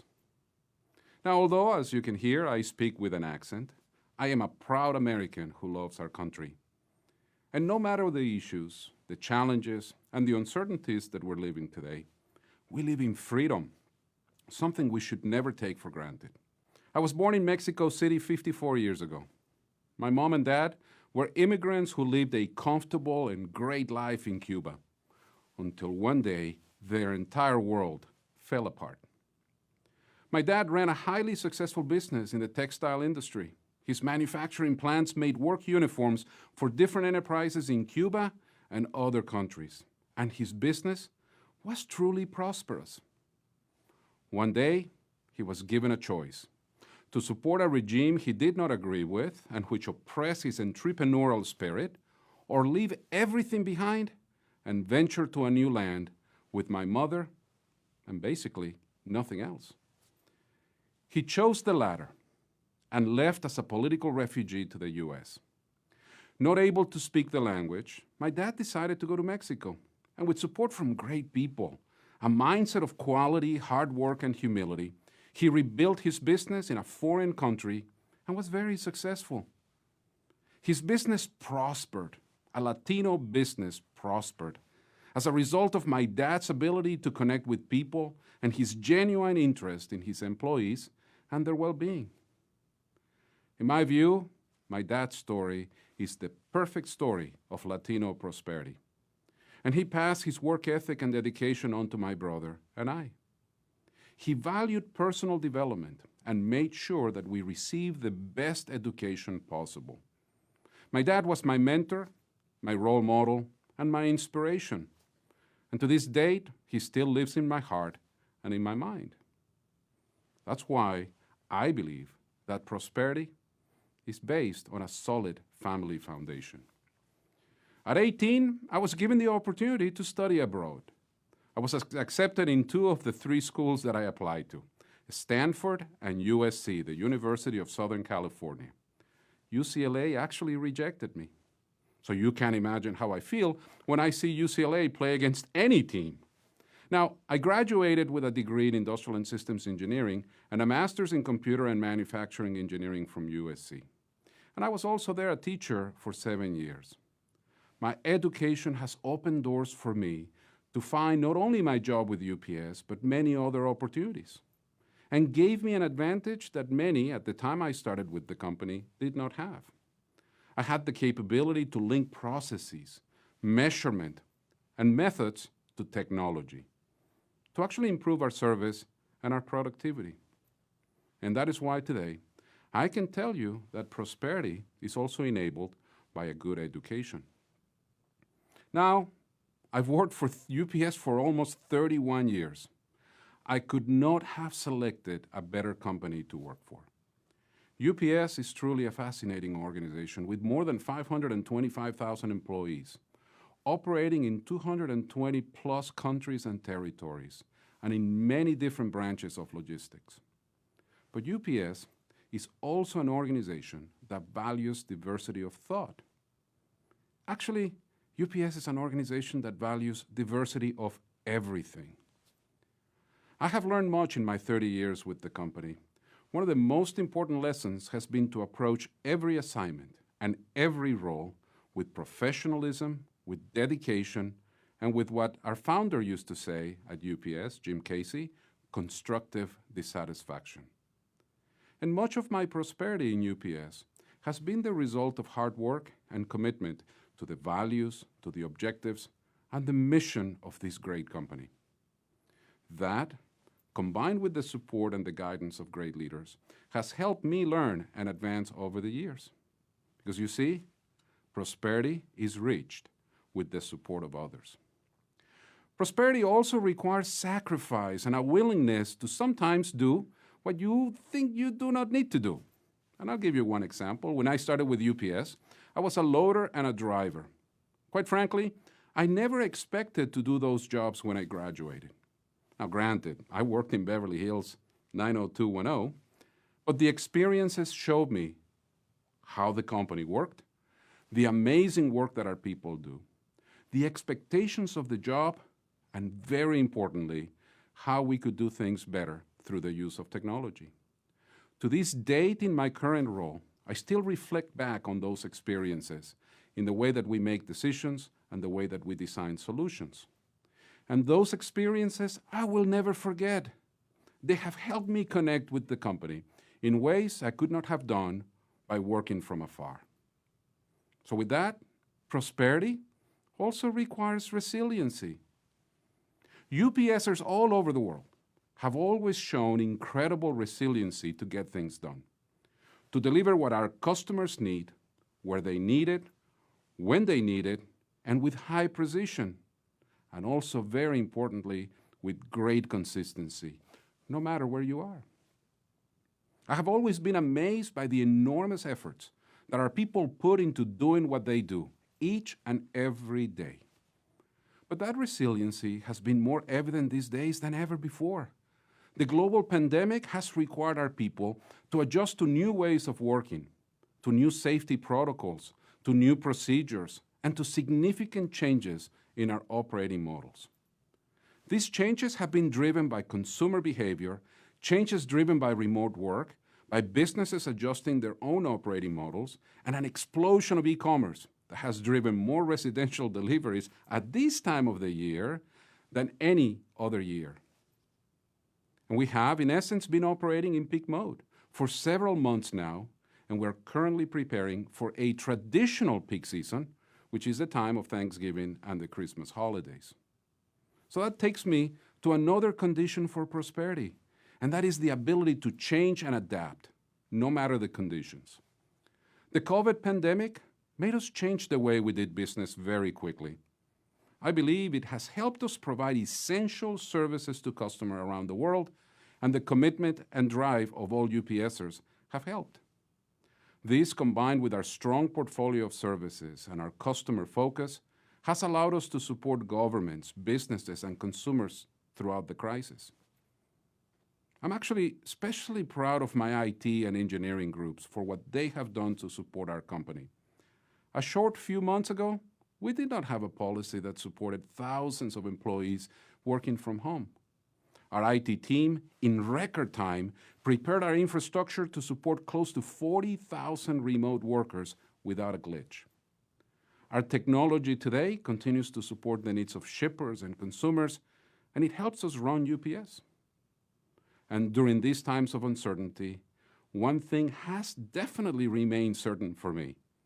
Technology has played and will continue to play a key role in the prosperity of our business. I have found many growth opportunities in my own career in the technology field. And I'm often asked about what excites me the most about technology these days.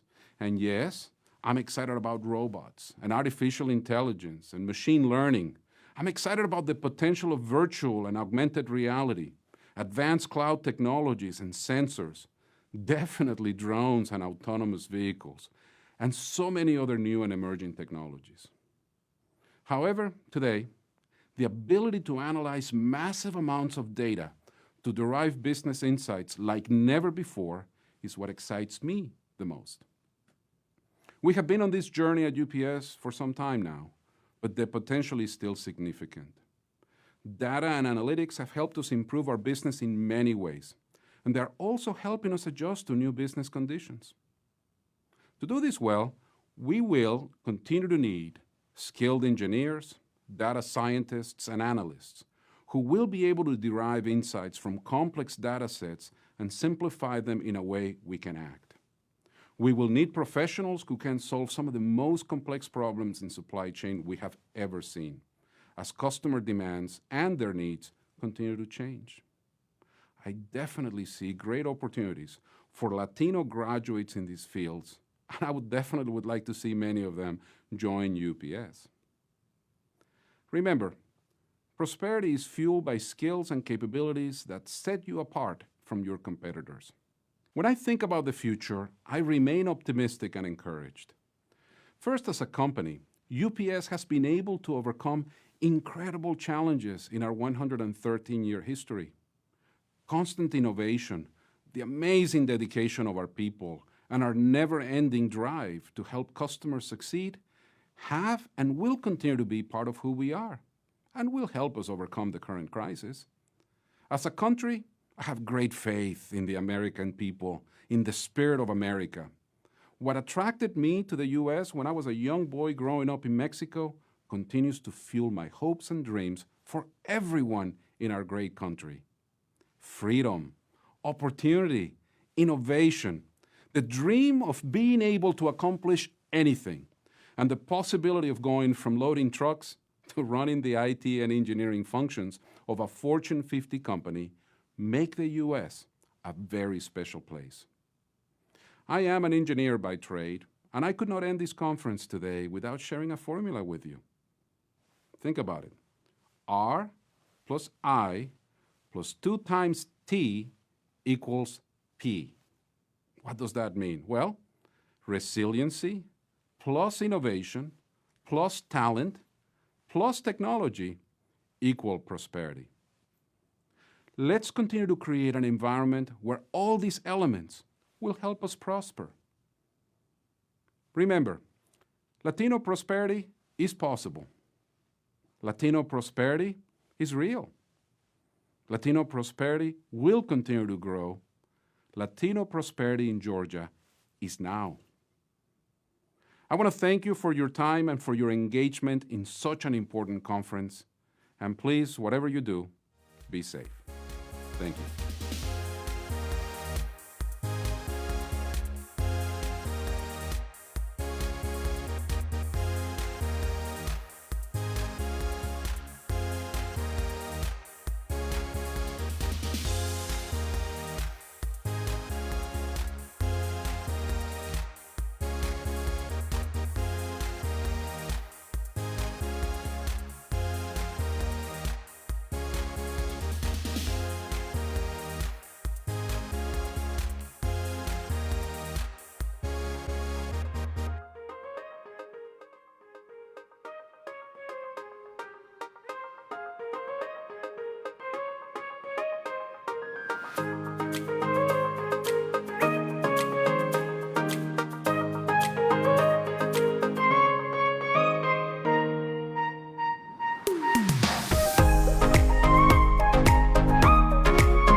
The day the world stopped was the day we found where to go.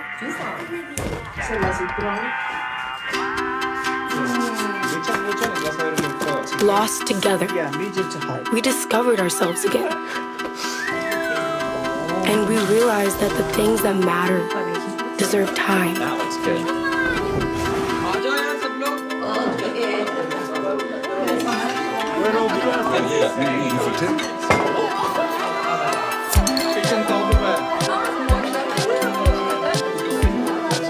From now on, we're not going to leave anything on our plates. Because we've learned to savor the moments that were always there. And they never tasted this good.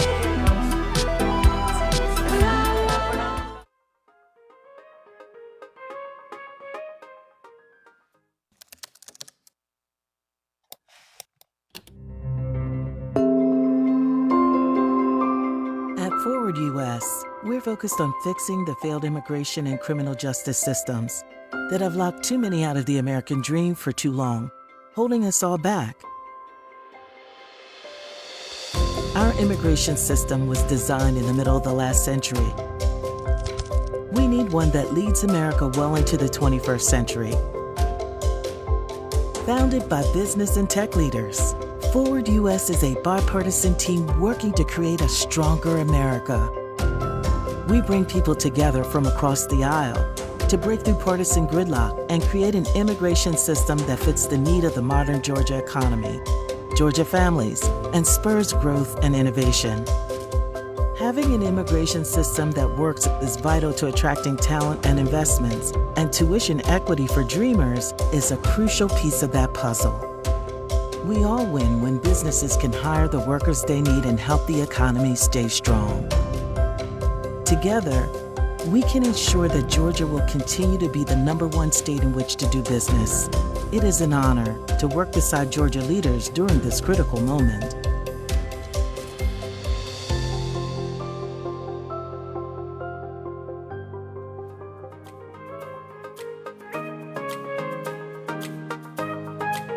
We will get through this with hard work and long hours, by keeping our distance while keeping in touch, by traveling less and moving more.